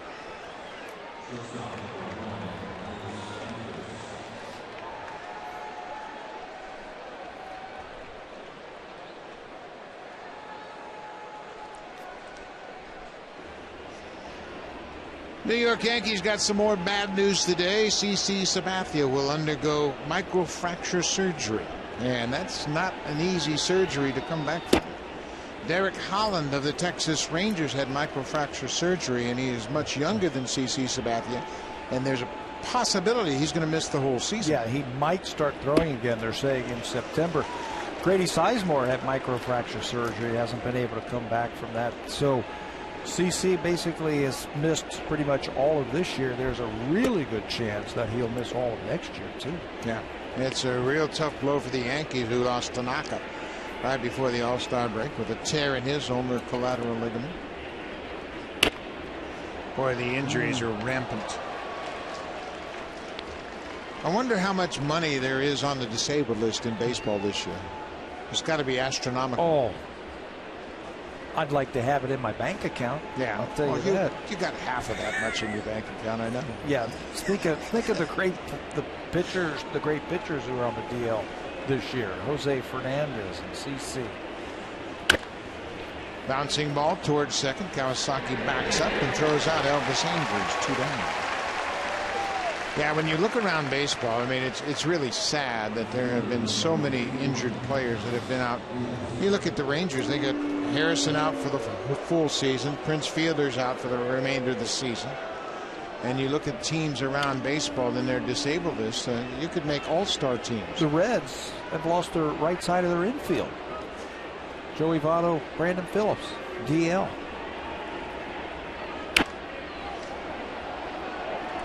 Yeah, and you know, you look at Phillips, he's got a thumb injury, and no telling how he's going to come back from that or how quickly he's going to come back from it. 8 more weeks. St. Louis Cardinals, no Yadi Molina. He's out 8 to 12 weeks. But you just look around baseball. Arizona has Bronson Arroyo, Eric Chavez, Patrick Corbin, David Hernandez, Daniel Hudson, and that's just half their list. We must have known something was happening in spring training when all those pitchers, I think there were 5 or 6 of them, had Tommy John surgery before they even left Florida and Arizona. The Braves lost 2 in spring training. So did Oakland. A.J. Griffin and Jared Parker for the A's, and the A's haven't missed a beat. Tell you what, you got to give Billy Beane all sorts of credit for what he's done with that team. Well, what a wicked breaking ball that was. That good knuckleball down and away from Rios. 6 strikeouts for R.A. Dickey. Melky Cabrera will try to get things going when we come back, followed by Jose Bautista and Deanna Navarro. Yu Darvish holding the Blue Jays to just 2 hits.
First edition of the most prestigious race in cycling, the Tour de France, continues tomorrow at 6 a.m. Eastern. The Tour de France, a crown jewel in Sportsnet's Summer of Cycling on 4 Sportsnet channels.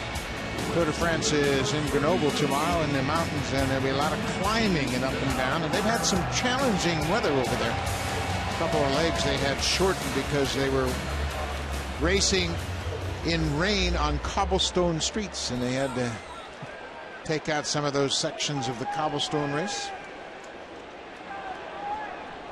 Melky Cabrera trying to get something going here for the Blue Jays. And once again, we talk about R.A. Dickey's lack of run support. So far, he's not gotten any support whatsoever tonight. He's always matched up against the other team's number one. That's the lot in life of the aces. Mm-hmm.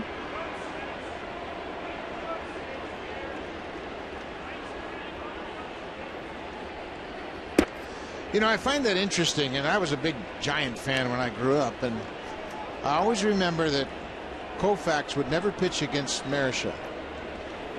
They always kept Koufax pitch against somebody else because that was almost like a guaranteed win. Mm-hmm. So they figured, why would you throw Koufax against Marichal and maybe have a 50-50 chance of losing? There's a little looper into center. Martin got a good break, but he has to play it on a hop. There's a good start for the Blue Jays. Had a good start last inning with a leadoff walk. They could not bring him around. Now Cabrera singles into center field. Another hard breaking ball. And Martin comes hard, realizes he's not going to catch that ball, so he backs off, catches it on the big hop, keeps it in front of him. Leadoff single. It's going to be interesting to see what Darvish does against Bautista. Jose has struck out twice on 2 fastballs. Third time he has faced Bautista tonight.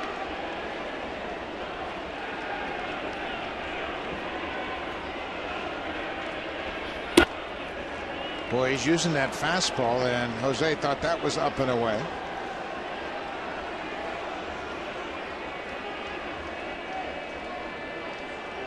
Bill Wilkie and Bautista having a conversation about that last pitch.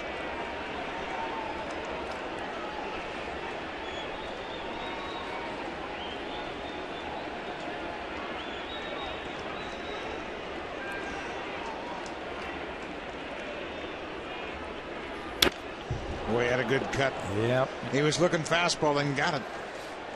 That one down and away, 95 miles an hour. He's challenging Jose. Jose with a lot of young fans in the ballpark tonight. Bautista hasn't homered in 10 games. His last home run came against Milwaukee right at the end of that short 2-game series against the Brewers. There goes Cabrera. Pitch inside. Bautista jumps out of the way, and Cabrera steals it.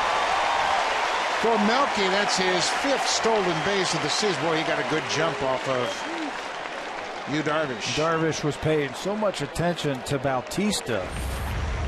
Wasn't even looking at Melky, and he just takes off.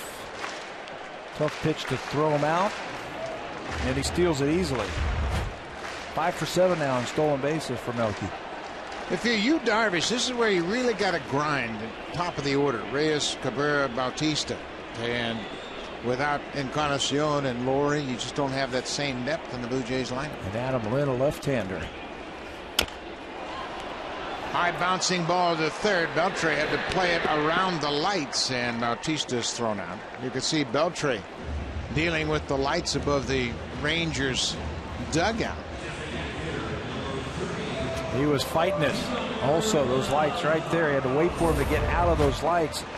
Breaking ball, and Jose beats it right into the ground. He's been running well. With the hamstring problem, no problem there. Bautista was the DH for 5 games after he came back from that hamstring strain, then played 6 games at first base. This is his 2nd game back in right field, not counting the All-Star appearance. Janner Navarro has gone 0 for 2. He was popped out and flied out.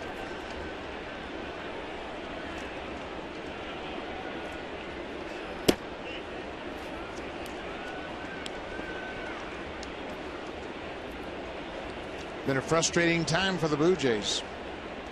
The offense that was the best in baseball in the month of May has dried up. Some of that has to do with injuries. Right. Players that are now here have a chance to do something. Chance to show as Soto gets hit in the back of the head on that backswing.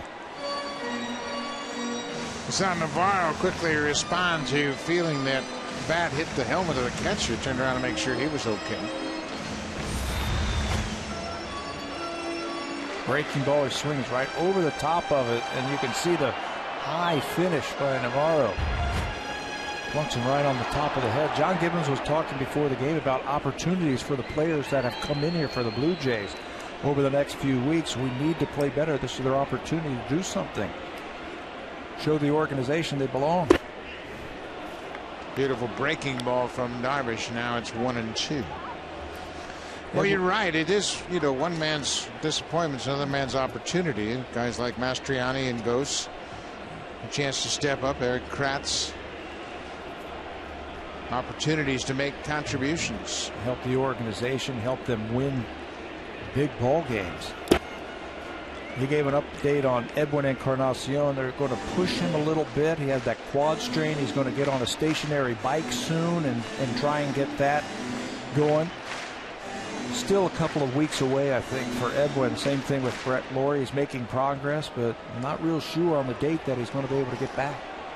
There's no way of knowing how those injuries are going to heal.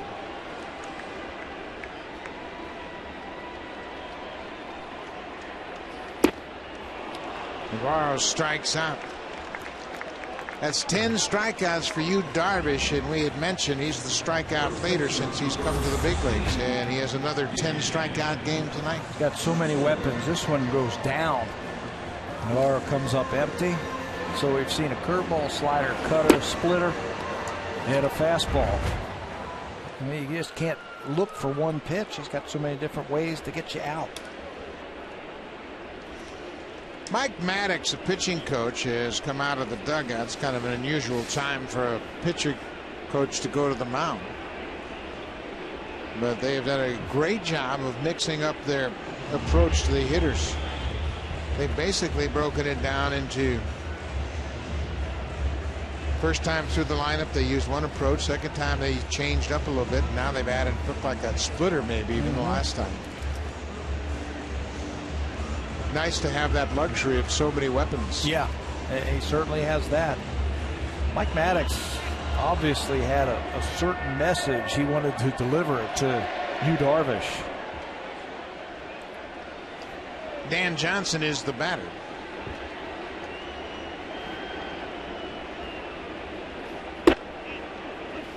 Well, he drops that breaking ball right on the outside corner.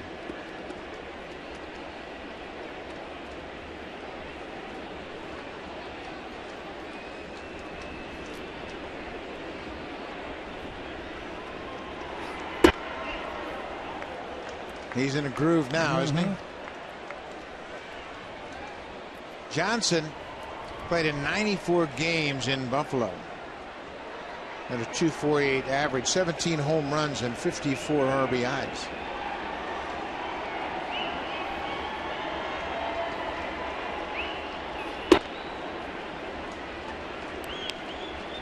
He'll take his share of walks. And right now they're going to need him to drive in a run right here.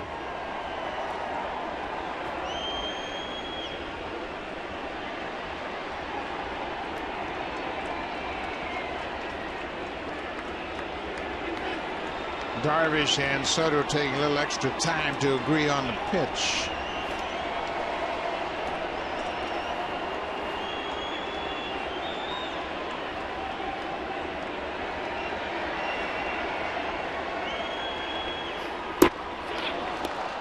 Breaking ball, strikeout, 2 in the inning, 11 in the game. Yu Darvish has 26 10 strikeout games in his career.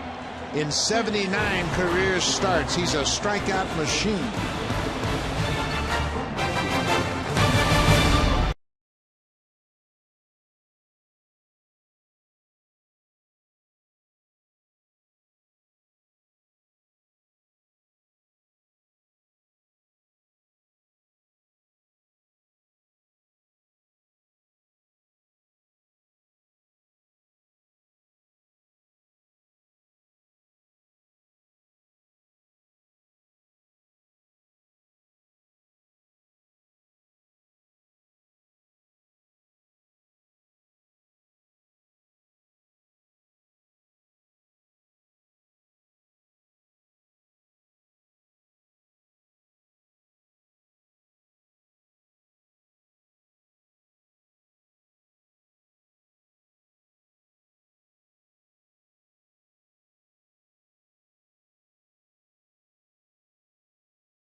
smartphone. Visit RogersAnyPlaceTV.com/sports to get started.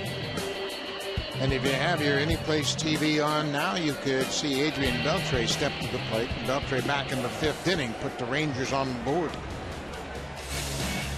Looked like a high pitch from R.A. Dickey, stays right with it, and Beltre belts this one.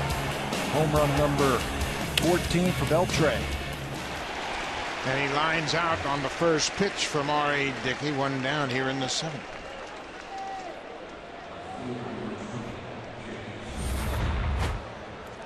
Another high pitch. Gets on top of that one, hits it right at Reyes.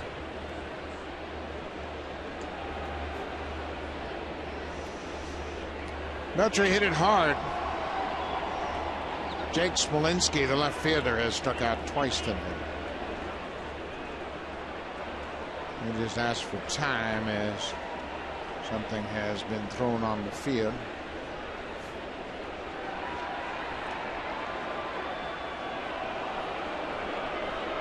So they've cleared that now, and Rasmus will retreat back to center. 2-0 Texas. Blue Jays' offensive woes have continued here at home.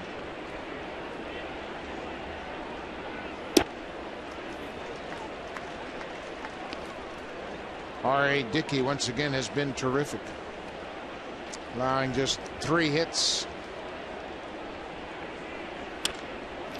There's a base hit. Jake Smolinski, a 1-out single. That's hit number 4 for Texas. He keeps hitting. Off to a great start in his young career.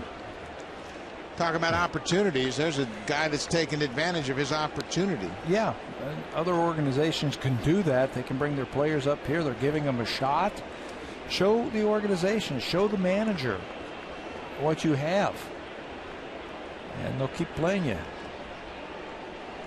Yeah, managers are funny that way, aren't they? You get hits, you get to play. Yoenis Martin is 0 for 2.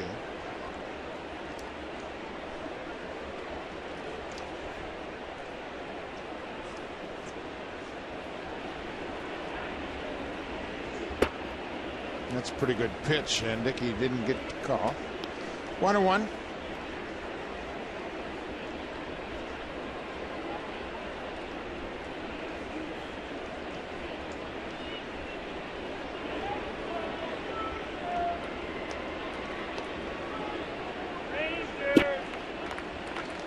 Now it's 1-2.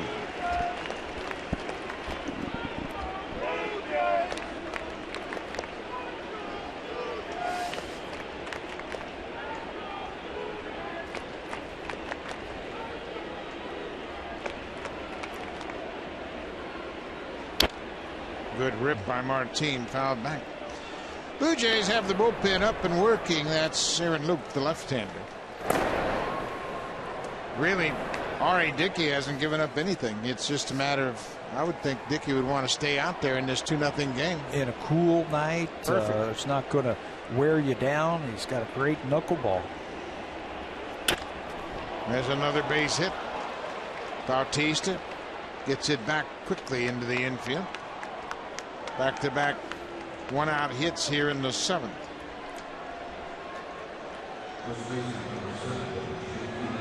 So now J.P. Arancibia has struck out and was hit by a pitch. That was a big at-bat his last time up. 0-1 knuckleball that hit him right in the ribs, and wouldn't you know it, a couple pitches later he'd come around to score on a triple by Rougned Odor. All of that with 2 outs. Arancibia was the Jays' #1 pick in 2007.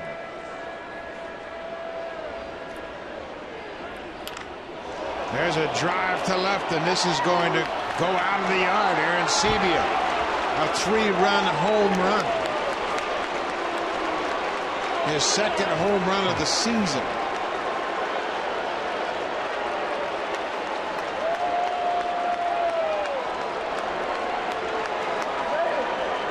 Second home run that Dickey has given up.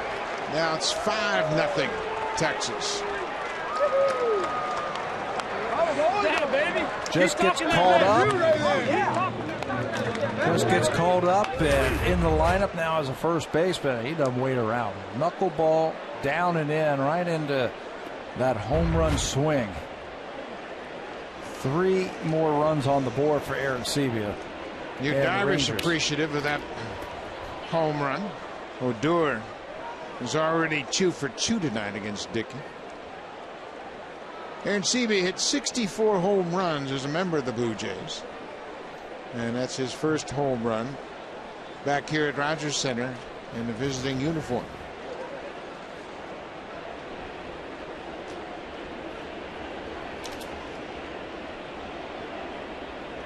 Tough hill to climb out of for the Blue Jays against Yu Darvish. Yeah. That one really stings, and it really got the crowd taking them out of the ball game. Knuckleball inner half, and he just, well, we've seen him do that before. Down and in, and plenty of power to left field. And Arancibia hit 14 home runs in his time in AAA Round Drop.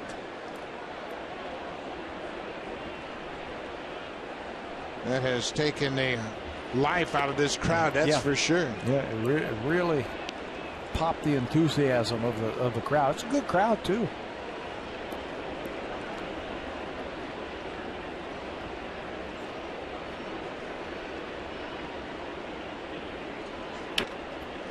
Odor having a good night at the plate, fouls it back. It's 2 balls and 2 strikes on the second baseman.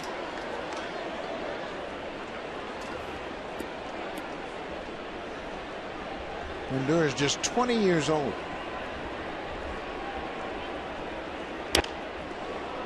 Little looper behind shortstop. Reyes back quickly and makes the catch. Out number 2.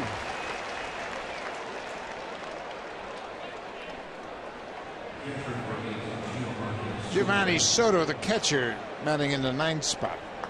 His first game back with the Rangers.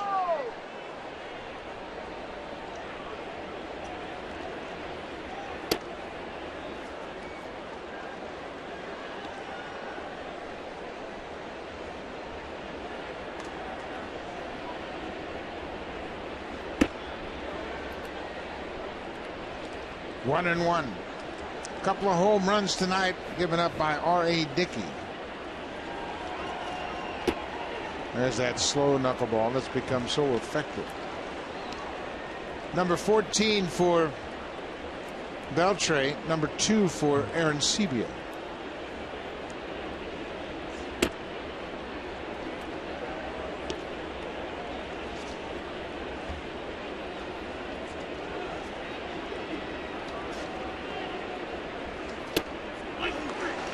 Dickey strikes out Soto to end the inning, but the damage is done.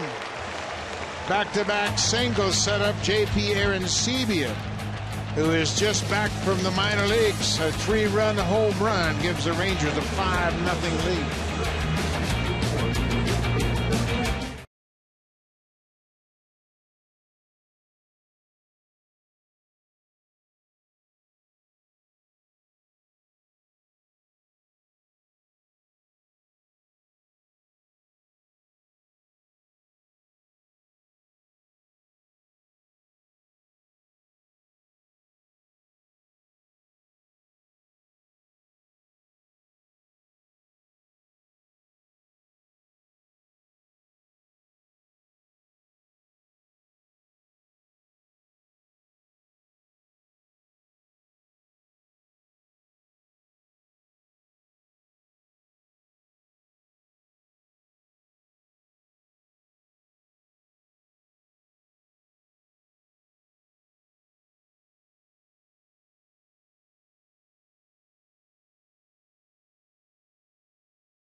Blue Jays will take on the Baltimore Orioles. Game time is 7:07 p.m. Help determine the T-shirt that will be given away to the first 15,000 fans on Connect with the Jays night. Vote on Twitter by using the hashtag ConnectJays and the T-shirt selection that you would like to see. To view the T-shirt options, visit BlueJays.com/T-shirt vote. JP Arancibia just back from the minor leagues, and he has returned to Rogers Center and hit a home run, a big 3-run home run that has given the Rangers a 5-0 lead. He's always doing something dramatic like that. I remember his first game with a couple of home runs. You know, he wanted to do something dramatic tonight, coming back to Toronto and Rogers Center for the first time. But they have staked Yu Darvish to a comfortable lead, and Darvish is having a heck of a game. He has 11 strikeouts. His career high is 15 strikeouts. That came against the Houston Astros last August 12th. Colby Rasmus has one of those strikeouts. He also has a single.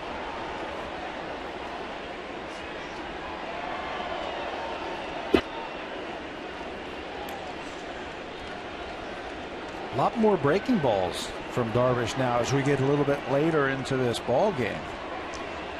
He put fastball in the hitter's minds early in the game, and now he's really found his release point on this breaking ball. 2-0.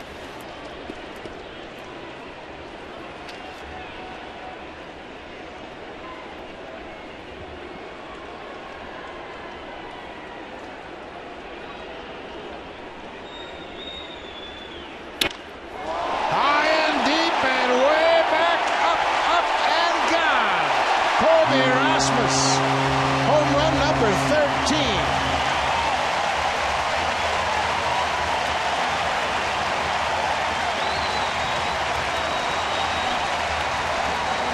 That gets the crowd back into it. 13th home run of the season for Rasmus. Breaks the shutout.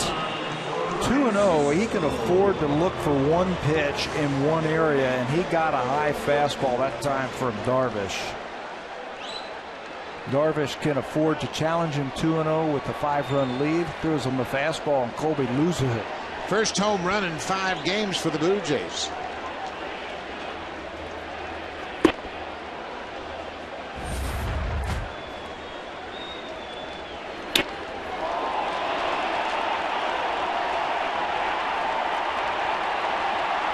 Number 13 for Rasmus, his 28th RBI of the season.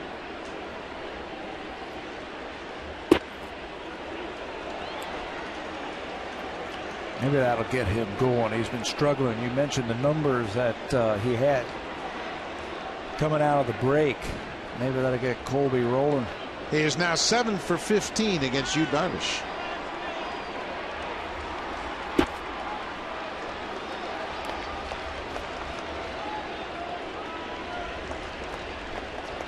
We mentioned this is going to be a dogfight in the AL East, and in my mind, it's the team that wants it the most that's going to come out on top. You talk about the dog days. They've got the dog days coming up, but you're right. Teams that are mentally tough, that can handle the hot weather, the pressure of a pennant race, the injuries, the travel, everything that goes into a big league season. That's the team that's going to fight through it, push through it, and eventually win. Baltimore has the taste of the postseason fresh in their mouth. They understand what it's all about, and they have a 4-game lead. They're 10 games over 500. The Yankees, they might just be too banged up to compete, but you got to give them credit. The pitchers that have come up to take over for Nova and Pineda and CC Sabathia have held their own. The surprising part has been the offense. Yeah. Beltran and Brian McCann haven't performed the way they had hoped. Not when they signed them to those big contracts. You were telling me before the game that they might have picked up an extra arm hits a day. The Angels. The Angels picked him up. Okay. The Angels are reportedly finalizing a deal to acquire Houston Street, a reliever that would shore up their bullpen. They picked up Grilly just before the All-Star break, and now they appear to be close to adding Houston Street.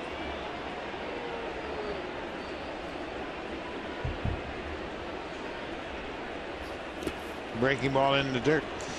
Yankees got Brandon McCarthy from Arizona, a veteran starter that gave them a little bit of depth in their rotation. In or out? That's what general managers are trying to figure out here over the next 2 weeks. Are you in or are you out?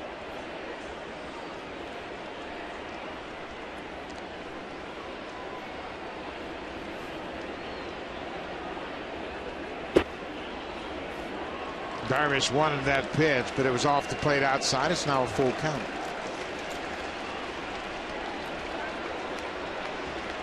Darvish has thrown 112 pitches, but he hasn't lost a thing on his velocity or his feel for the breaking ball.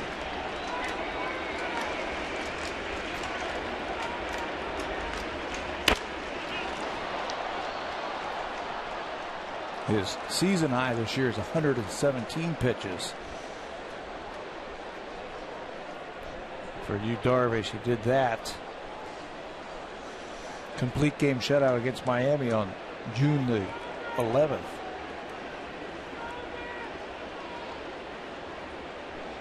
Full count, 1 out. Josh Thole, the catcher, is 0 for 2.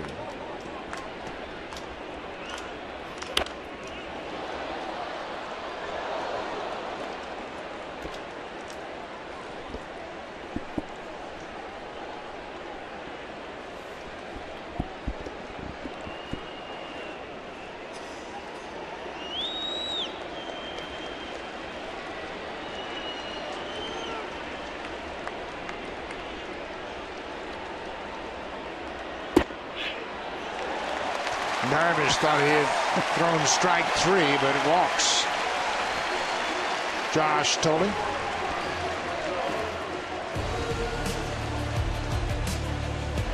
This copyrighted telecast is presented by authority of Rogers Blue Jays Baseball Partnership and may not be reproduced or retransmitted in any form.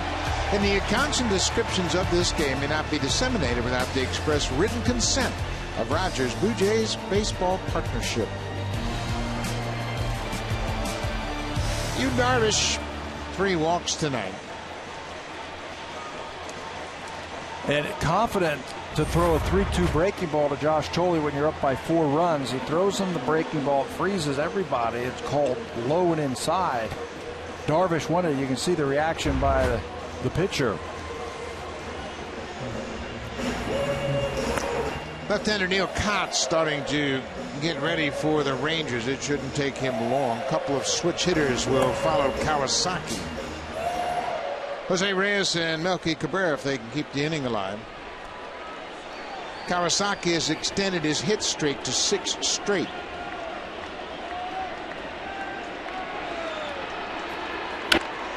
Drives this ball, and that's going to get down and go past Rios all the way to the wall and bounces out of play. Kawasaki 2 for 3. Thole would have scored had that ball stayed in the ballpark. 3rd double of the season for Kawasaki, his 2nd hit of the night. And they throw him a breaking ball, playing the defense like he's going to hit the ball the other way. It totally crosses up the defense. Not waiting around. Watch where this pitch is. Breaking ball down in it and where the outfielders are positioned. In right center field, so no chance for Rios to run that one down. Rangers catch a break momentarily as that ball bounces out of play, and Thole has to go back to 3rd. Both of the hits that Kawasaki has gotten tonight have crossed up the defense. Odor, the second baseman, was playing Kawasaki to pull. He hit a ground ball up the middle. Reyes dumps one into center field, but Andrews gets back and makes the catch. Elvis Andrews got a good break on contact and was able to get back and make the catch. A little line drive.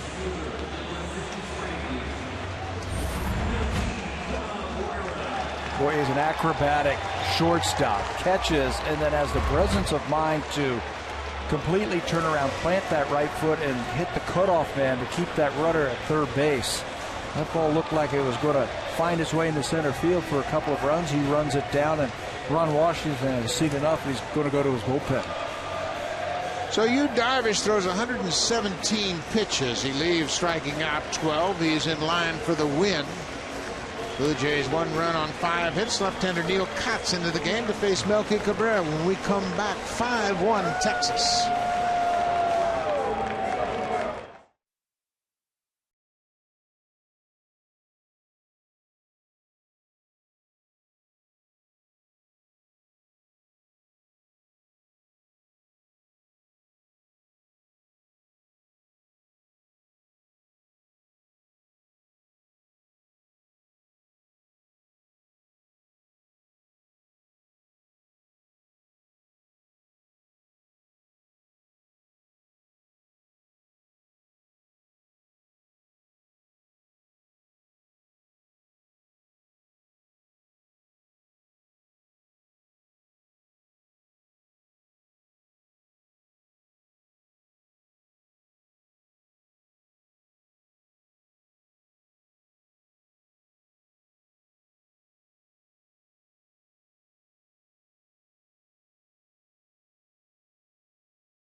Yours at Rogers today for just $24.99 when you upgrade or switch to select new Android phones on a 2-year share plan everything. So make sure you check it out, the Sony Smart Band. Yu Darvish with 12 strikeouts tonight now has 61 strikeouts in 47 2/3 career innings against the Blue Jays. Turns things over to Neil Kotz, the lefty. Kotz has put together a nice season. Also 44 games now for the left-hander, 360 earned run average. They wanted to turn around Melky Cabrera. He has a lower average batting right-handed this year as opposed to left-handed. 315 for Melky Cabrera, hitting left-handed, 259 hitting right-handed.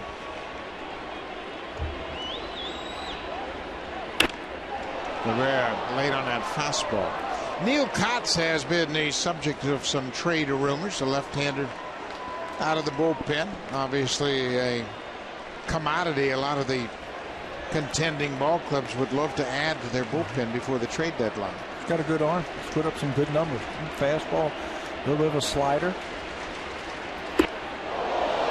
Push Cabrera back. Texas just traded Jason Frazier to Kansas City, and we got another right-handed prospect back in return, so they might move Neil Kotz as well. And their general manager John Daniels says if there's something in that is out there that works, we'll definitely look into it. High fly ball. Rios calls for it. The right fielder is there, and Cabrera's retired. Neil Kotz strands a couple of base runners. Will go to the 8th. Yu Darvish in line for the win.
J.P. Arencibia in his return to the major leagues. It's a crucial 3-run home run, second home run hit by the Rangers tonight. It's 5-0. Aaron Loup into the game for the 45th time this season.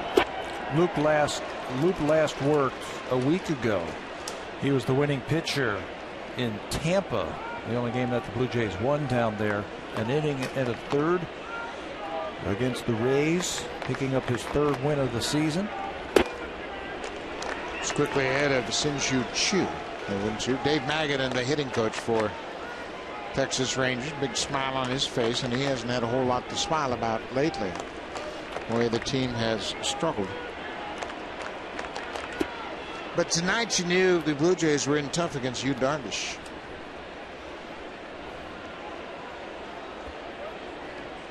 Choo is 0 for 3 with a strikeout tonight.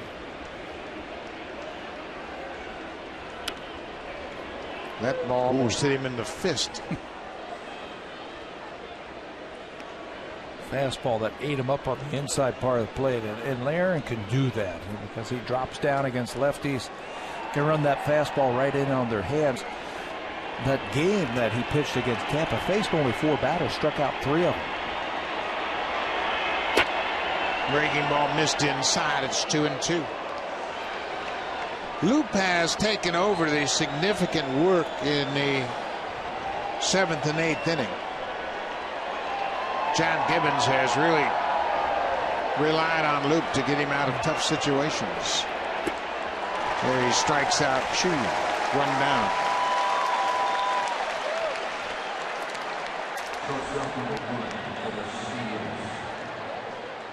Junior Jays Saturdays are presented by Boston Pizza. Saturday, July 19th. Tomorrow, the Blue Jays will take on the Texas Rangers. Middle game of this 3-game series. The game time is 1:07 p.m. There are special kids prize tickets in the 200 and 500 level outfield seats after the game. Kids 14 and under can run the bases just like the pros. Call the Blue Jays at 416-341-1234 or log online at bluejays.com to order your tickets for Junior Jays Saturday.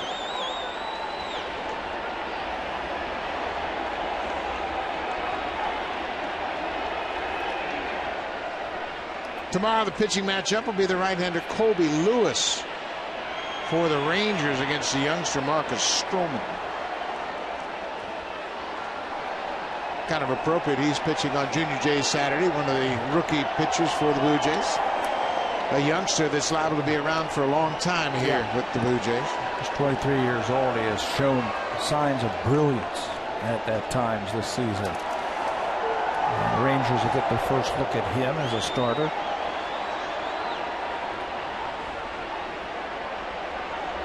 Mark Burley, fresh off of his All-Star experience, 5th time he was an All-Star, went to Minnesota, did not participate. He said he was cool with that. A lot of young guys getting their first opportunity at the All-Star game. Dickey had the honor of starting for the American League when he was a member of the Chicago White Sox.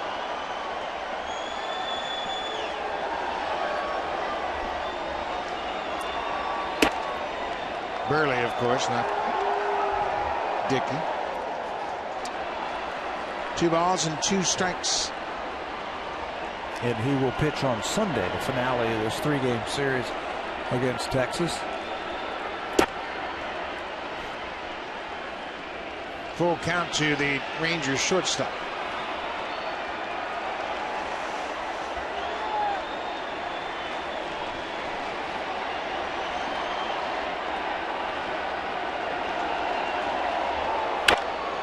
There's a drive to right. This is trouble. It's a fair ball and bounces out of play. Elvis Andrus with a ground rule double. His 22nd double of the season comes with 1 out here in the 8th.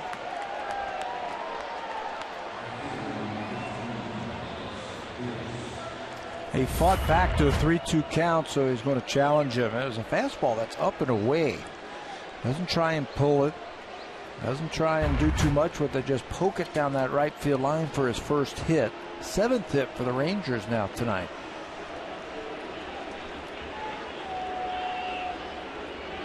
Right fielder Alex Rios.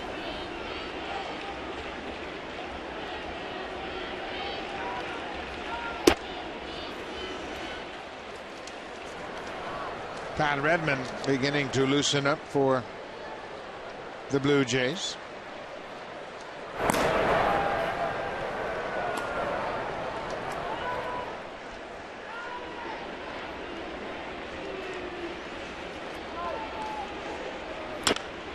Pulled foul by Rios. John Gibbons made the point of indicating Todd Redmond would be given more high leveraged relief appearances, opportunities to move out of that long relief role. He's done a good job. He has put up very good numbers this year, so Gibby wants to see him in a little bit more tighter situations later in ball games. He also said he'd like to see him a couple of times a week as opposed to that one appearance where he might throw 3 or 4 innings and then he can't use them for 4 or 5 days.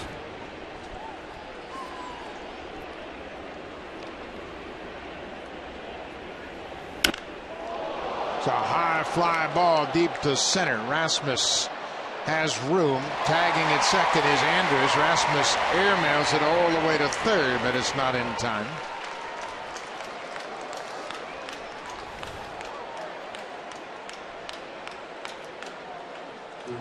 Blue Jays and Rangers will play game 2 of this 3-game series, and it'll all start tomorrow at 12:30 p.m. Eastern Time. That's the pregame show with Jamie Campbell and Greg Zahn. That's 9:30 a.m. Pacific Time. It's on Sportsnet 1 and Sportsnet 360.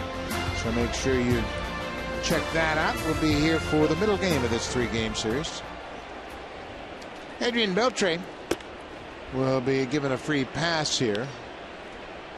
Beltre started the scoring tonight with a leadoff home run in the 5th off R.A. Dickey. That has been a problem for Dickey since he's put Blue Jays uniform on.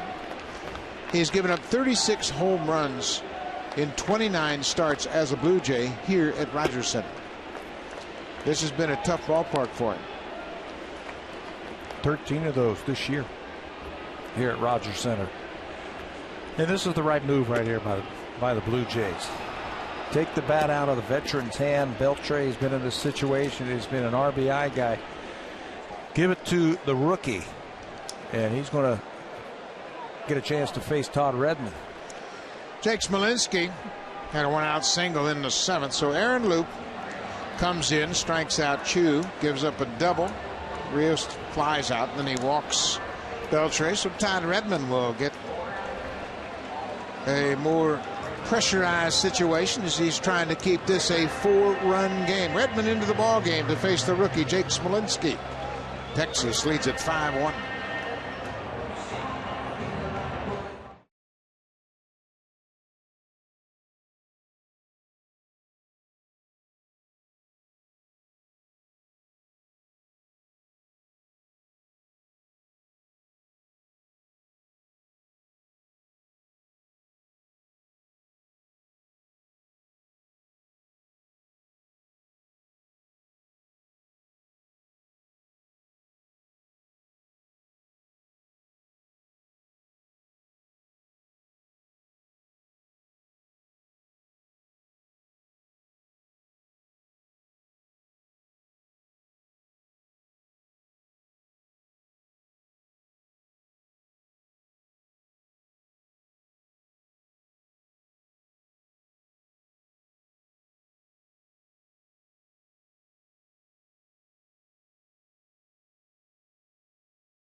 In for a game indoors or out. It all begins 3 hours before every home game.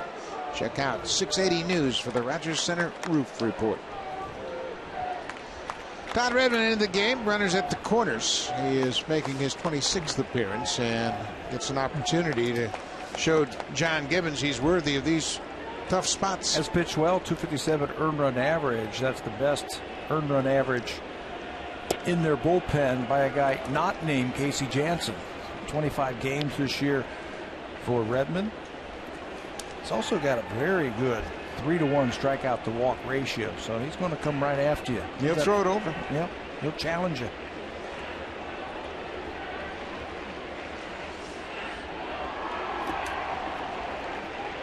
Strike 2. Smolinski went too far. It's 0-2.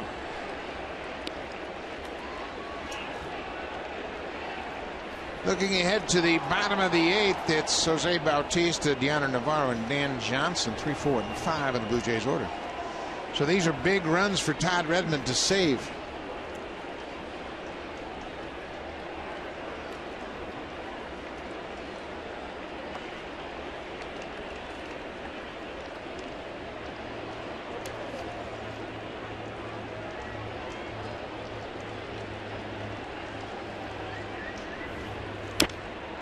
Good sinking fastball as Smolinski gets a piece of it. It's been dropping down a little bit more lately. Trying to get some sink and some run, trying to get the batters to bite after that pitch. He'll throw a split that he'll use as his changeup. Been a good pitch for him.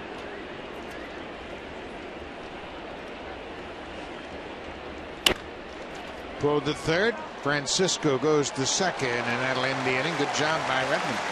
He strands a pair. We will go to the bottom of the 8th. It's a 5-1 Rangers lead. Now it's time for Blue Jays Central Update. Here's Jamie Campbell and Greg Zahn.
Opened up the second half for the Texas Rangers, and he has always pitched well against the Blue Jays, and he did it again tonight. Boy, he used his fastball early in the game to really set the Blue Jays off, and I think got them swinging at a lot of pitches. Then as the game went along, and started using his breaking ball just a little bit more. He's got so many ways to get you out. The curveball, the splitter.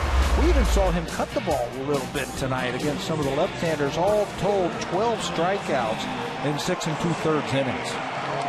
And the Maritimers are on board. They're here enjoying the night. Good crowd on hand for the first of 3 against Texas. Yu Darvish, with those 12 strikeouts tonight, now has 61 strikeouts against the Blue Jays in 47 2/3 career innings. Neil Kotz closed out the 7th. Now he throws the first pitch down and into Bautista. Jose went 0 for 3 against Yu Darvish.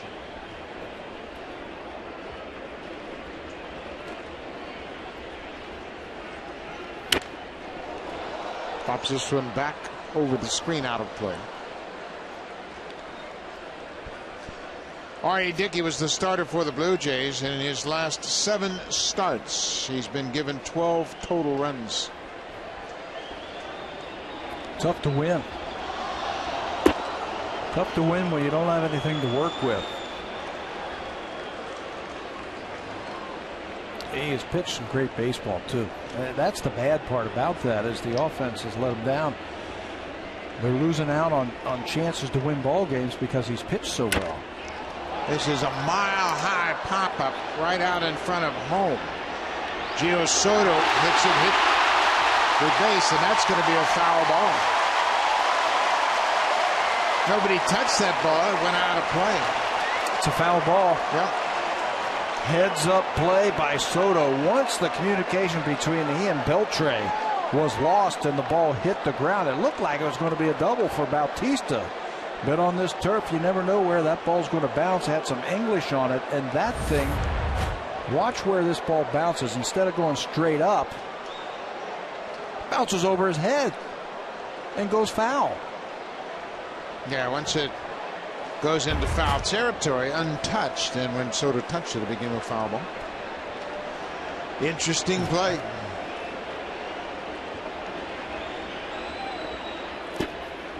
That slider buried in the dirt. Tell you, those are the kind of plays that drive a manager like Ron Washington crazy right there. You said it. He wants to see a little bit more play consistently on defense. You can see how upset he is. You got the best hitter on the team right now. You had him out. You had him out in the 4-run game late, and miscommunication between the third baseman and the catcher. Well, and two, you've got a first baseman playing his first game, J.P. Arancibia. Beltre, a Gold Glover. Somebody's got to take charge of that and say, okay, I got it. I'll catch it. Bautista with a delayed swing. He strikes out for the third time. So that pop-up that fell untouched and went into foul ground doesn't cost Neil Cutts. Jose unsure of himself what he was wanting to swing at right there. And that makes up for the ball that dropped in. Yanni Navarro will bat right-handed for the first time tonight. Blue Jays 1 run on 5 hits, the only run coming on a home run by Colby Rasmus in the 7th.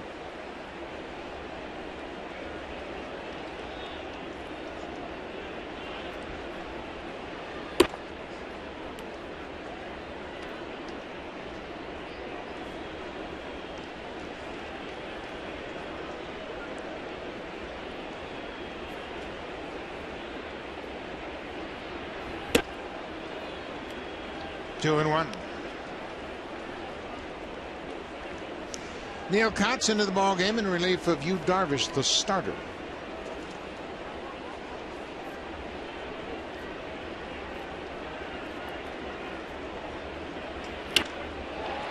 Off-speed pitch is pulled into the seats.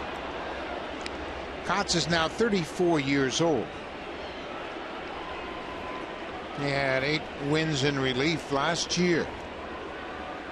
They've been out of the major leagues prior to last season since 2009. There's a base hit, skips past Elvis Andrus into left field.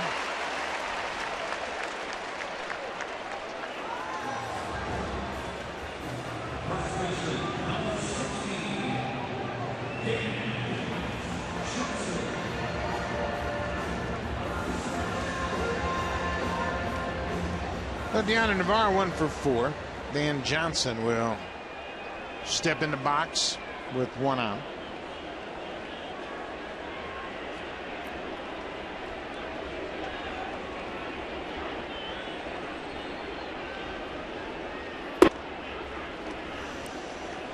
Neil Cutts had 4 different surgeries, including a Tommy John surgery. He missed all of 10 and 11. So for him to bounce back as effectively as he has, pretty impressive. Yeah, I remember when he came up with the White Sox.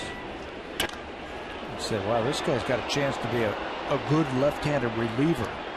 Short spurts, throws decent, he's got a clean, very clean delivery. But you're right, he missed a couple of seasons with that injury to his elbow. After he bounced around, he played for the White Sox and the Cubs. Texas took a shot on him. sign him to a minor league contract, and he's made his way back to the big leagues. This is popped up, and long run for Beltre. That's going to hit on the warning track and bounce out of play.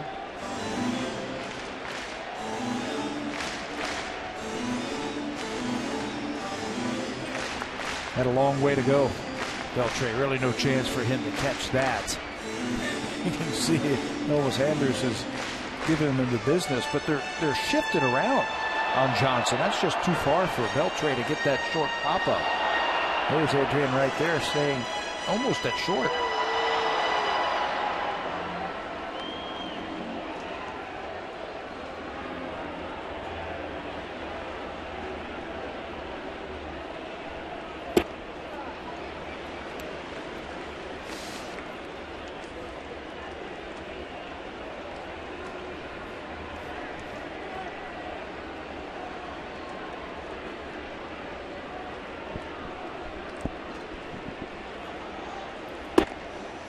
Two and two.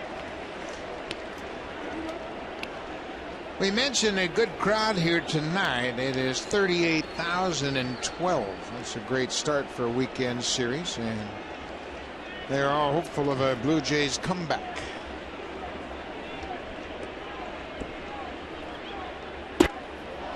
Johnson strikes out in that high hanging breaking ball. A couple of strikeouts this inning for Neil Cutts. Blue Jays have now whiffed 14 times in this game. Colby Rasmus put the Jays on the board back in the 7th inning. Well, he got the count to 2-0, and with a 5-run lead, Yu Darvish is going to challenge him with a fastball, and Colby doesn't miss too many of these. High fastball, 2-0 home run. And that's number 13 on the season for Rasmus. Drives in his 28th run. And Rasmus will now come to the plate against another left-hander. Maddox back out there one more time to talk to Kotz. We got 3 left-handers in a row: Johnson, Rasmus, and Francisco.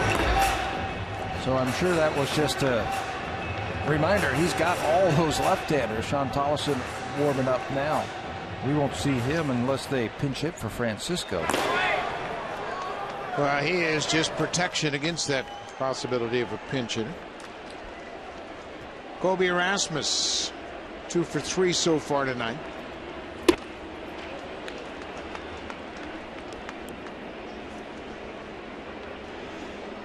Because Colby pulls a lot of pitches. Surprised that they're holding the runner on base. That run doesn't mean anything at first base. And they're electing to hold on Navarro. He's not going anywhere. Now you would think they would back up for sure. 0-2, 2 outs. There he goes. Yeah, he'll back up now. Probably should have been back there to start. Yeah. Again, that run means nothing. And you've got a guy at the plate who can really hook the ball.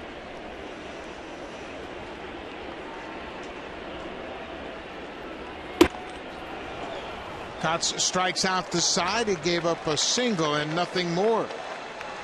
We'll go to the 9th. Texas with a 5-1 lead.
Little League Canada, Fredericton, New Brunswick, August 2nd and 3rd at Royals Park. The instructors include Roberto Alomar, Jesse Barfield, Devon White, and Dwayne Woolard. Visit BlueJays.com/Baseball Academy for more information. The Toronto Blue Jays are proud supporters of amateur baseball across Canada. Dwayne Woolard is the driving force behind that baseball camp, and he does a terrific job of organizing all the former Blue Jays.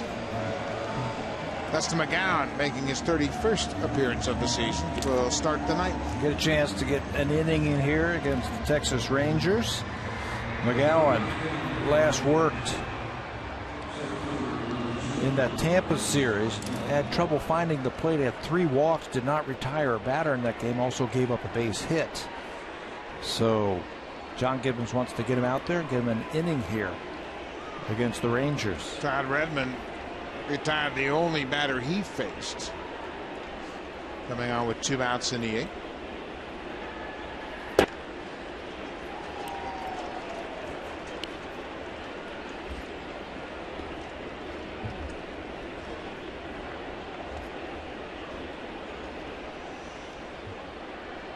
Leonis Martin hits it on the ground. Big hop for Kawasaki.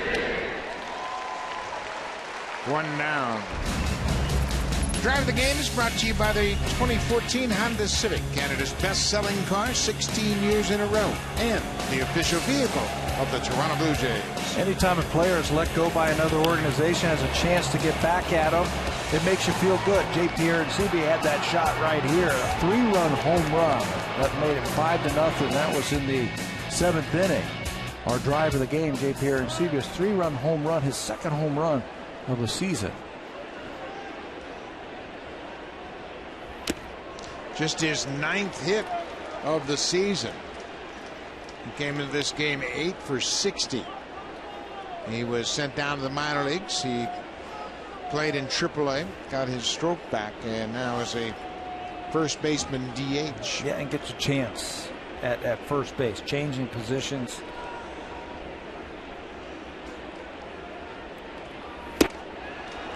Looks like he's trying to hit it. Another one. That's McGowan with a good fastball.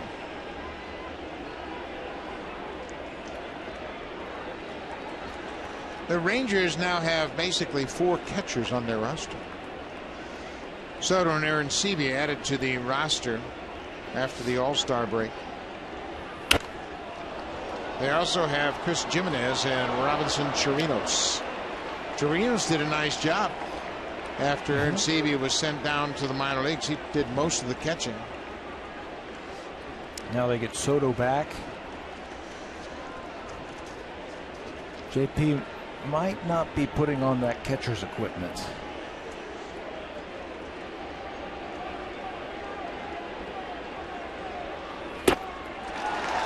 Arancibia strikes out. 2nd time he's gone down swinging tonight.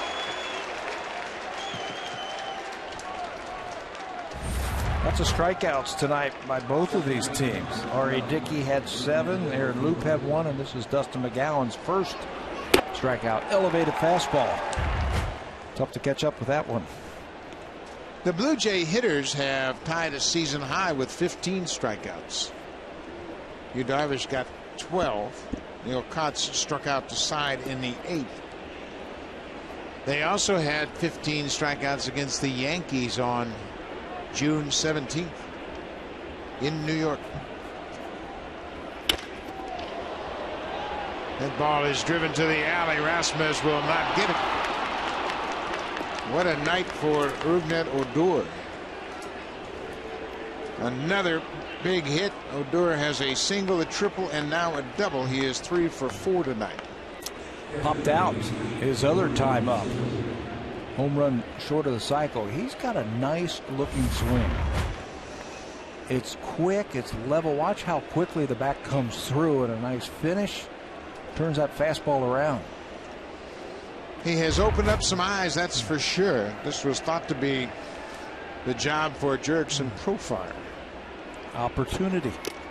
Injuries. Here's your opportunity. They bring him up from the minor leagues. You mentioned he's only 20 years old. And if Profar comes back, somebody might want to trade for him. Just his 4th professional season.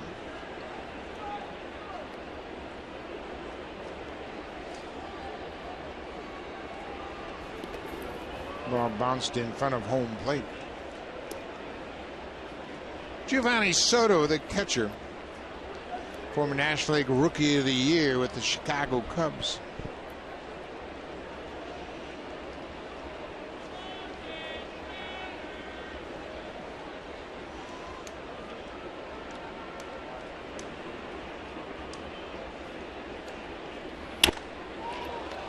Line to the third baseman. That'll end the inning. So the 2-out double doesn't hurt. We'll go to the bottom of the 9th. The Blue Jays trail by 4. Juan Francisco will lead things off.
Channels, it'll be connected East Ontario and West. On Pacific, how about a little more baseball? The leaders in the AL East will be out west to take on the leaders in the AL West. The Orioles are at Oakland to take on the Athletics.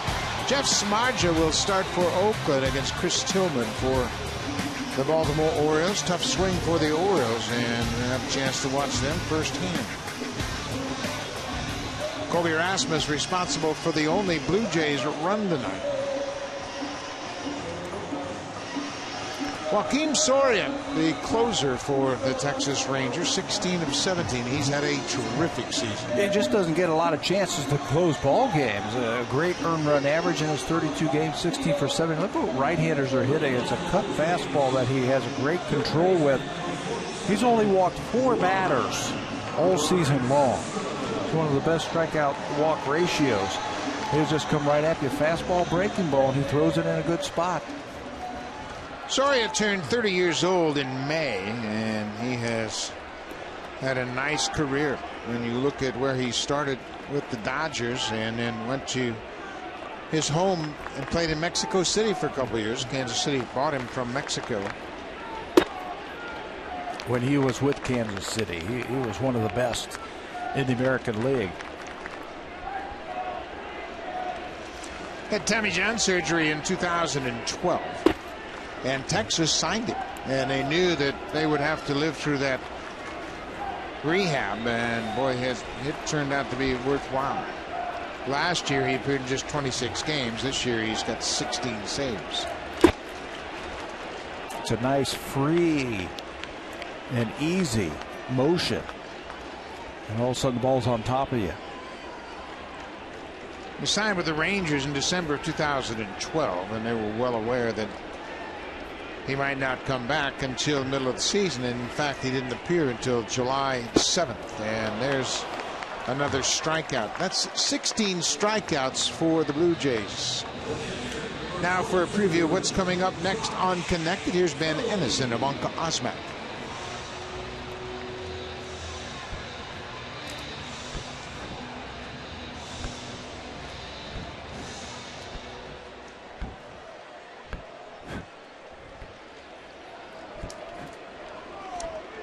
Thank you, Ben. And that's been the talk in Cleveland. Not only do they have the big guy back, LeBron James, but they might give up Allen Wiggins for Kevin Love, who averaged about 28 points a game last season. Yeah, and rebounds.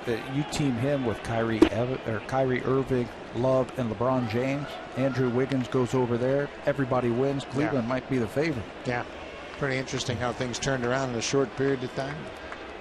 Josh Tolley, he is 0 for 2 with a walk. 16 strikeouts for the Blue Jays. That's a new season high. Not one that you want to celebrate, that's for sure.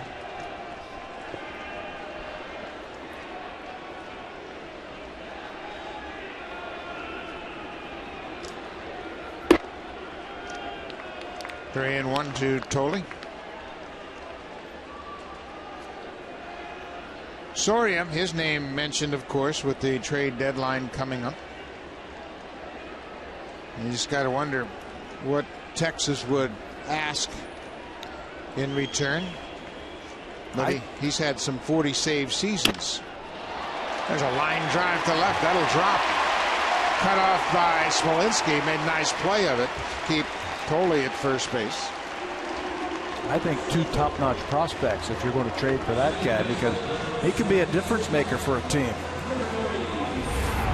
Good job of Josh Tolley getting himself into a fastball count. He knows he's going to get a fastball with a 4-run lead.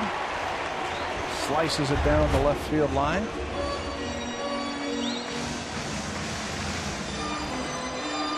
Well, Soria and Soto talking things over.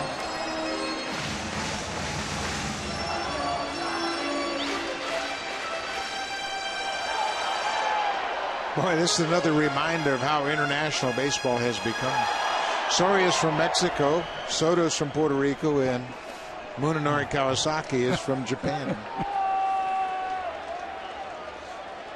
Mooney's had a good night at plate. A single and a double in 3 trips. He didn't mean to and fouls it off. Kawasaki has hit in 6 straight games. His average now at .297. Always has a tough at bat. Always makes it very difficult for that pitcher. He'll take a pitch if he has to, take a strike. He's got a great eye at the plate.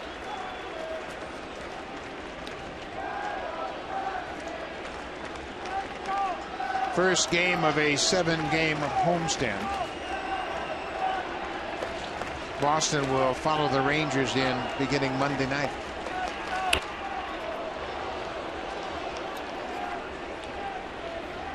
This is Mooney's first look at Soria. Chance to see him for the first time. Really no tricks. Comes right after you. Rangers trying to snap an 8-game losing streak.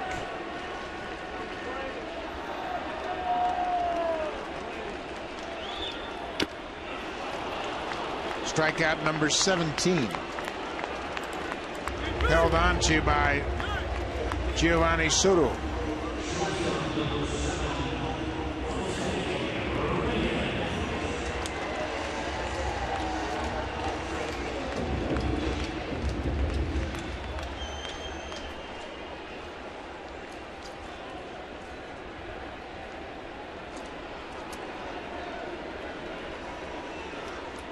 Jose Reyes goes after the first pitch and pops it foul.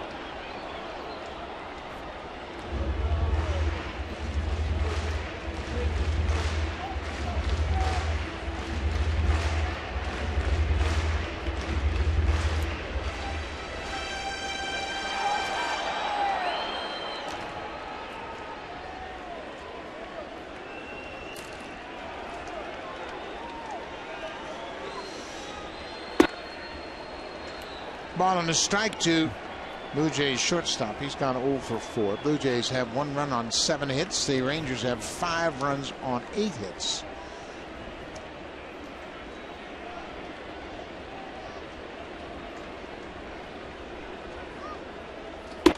Three homers in the game. The Rangers have hit 2. The Blue Jays have a solo home run. Colby Erasmus going deep in the 7th. Colby's 13th home run. Aaron Sevilla, in his return to the big leagues, hit his second, and Adrian Beltre, number 14. This is popped up, and this should do it. Beltre called off by Elvis Andrus, and that's the ball game. Texas snaps their 8-game losing streak. JP Arencibia, the big smile in his return to Rogers Center. Yu Darvish was terrific tonight. They knew they were going to be in tough against Yu Darvish, and he showed why. He's an all-star, 6 2/3 innings, 12 strikeouts against the Blue Jays. They just couldn't muster anything against him, couldn't get that consistency. Quick turnaround tomorrow afternoon game. Blue Jays got to be ready against Colby Lewis. The Blue Jays strike out 17 times tonight. That's 2 off their franchise record.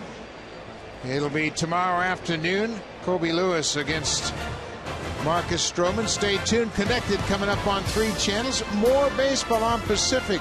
Orioles at Oakland. Thanks for watching. See you tomorrow afternoon.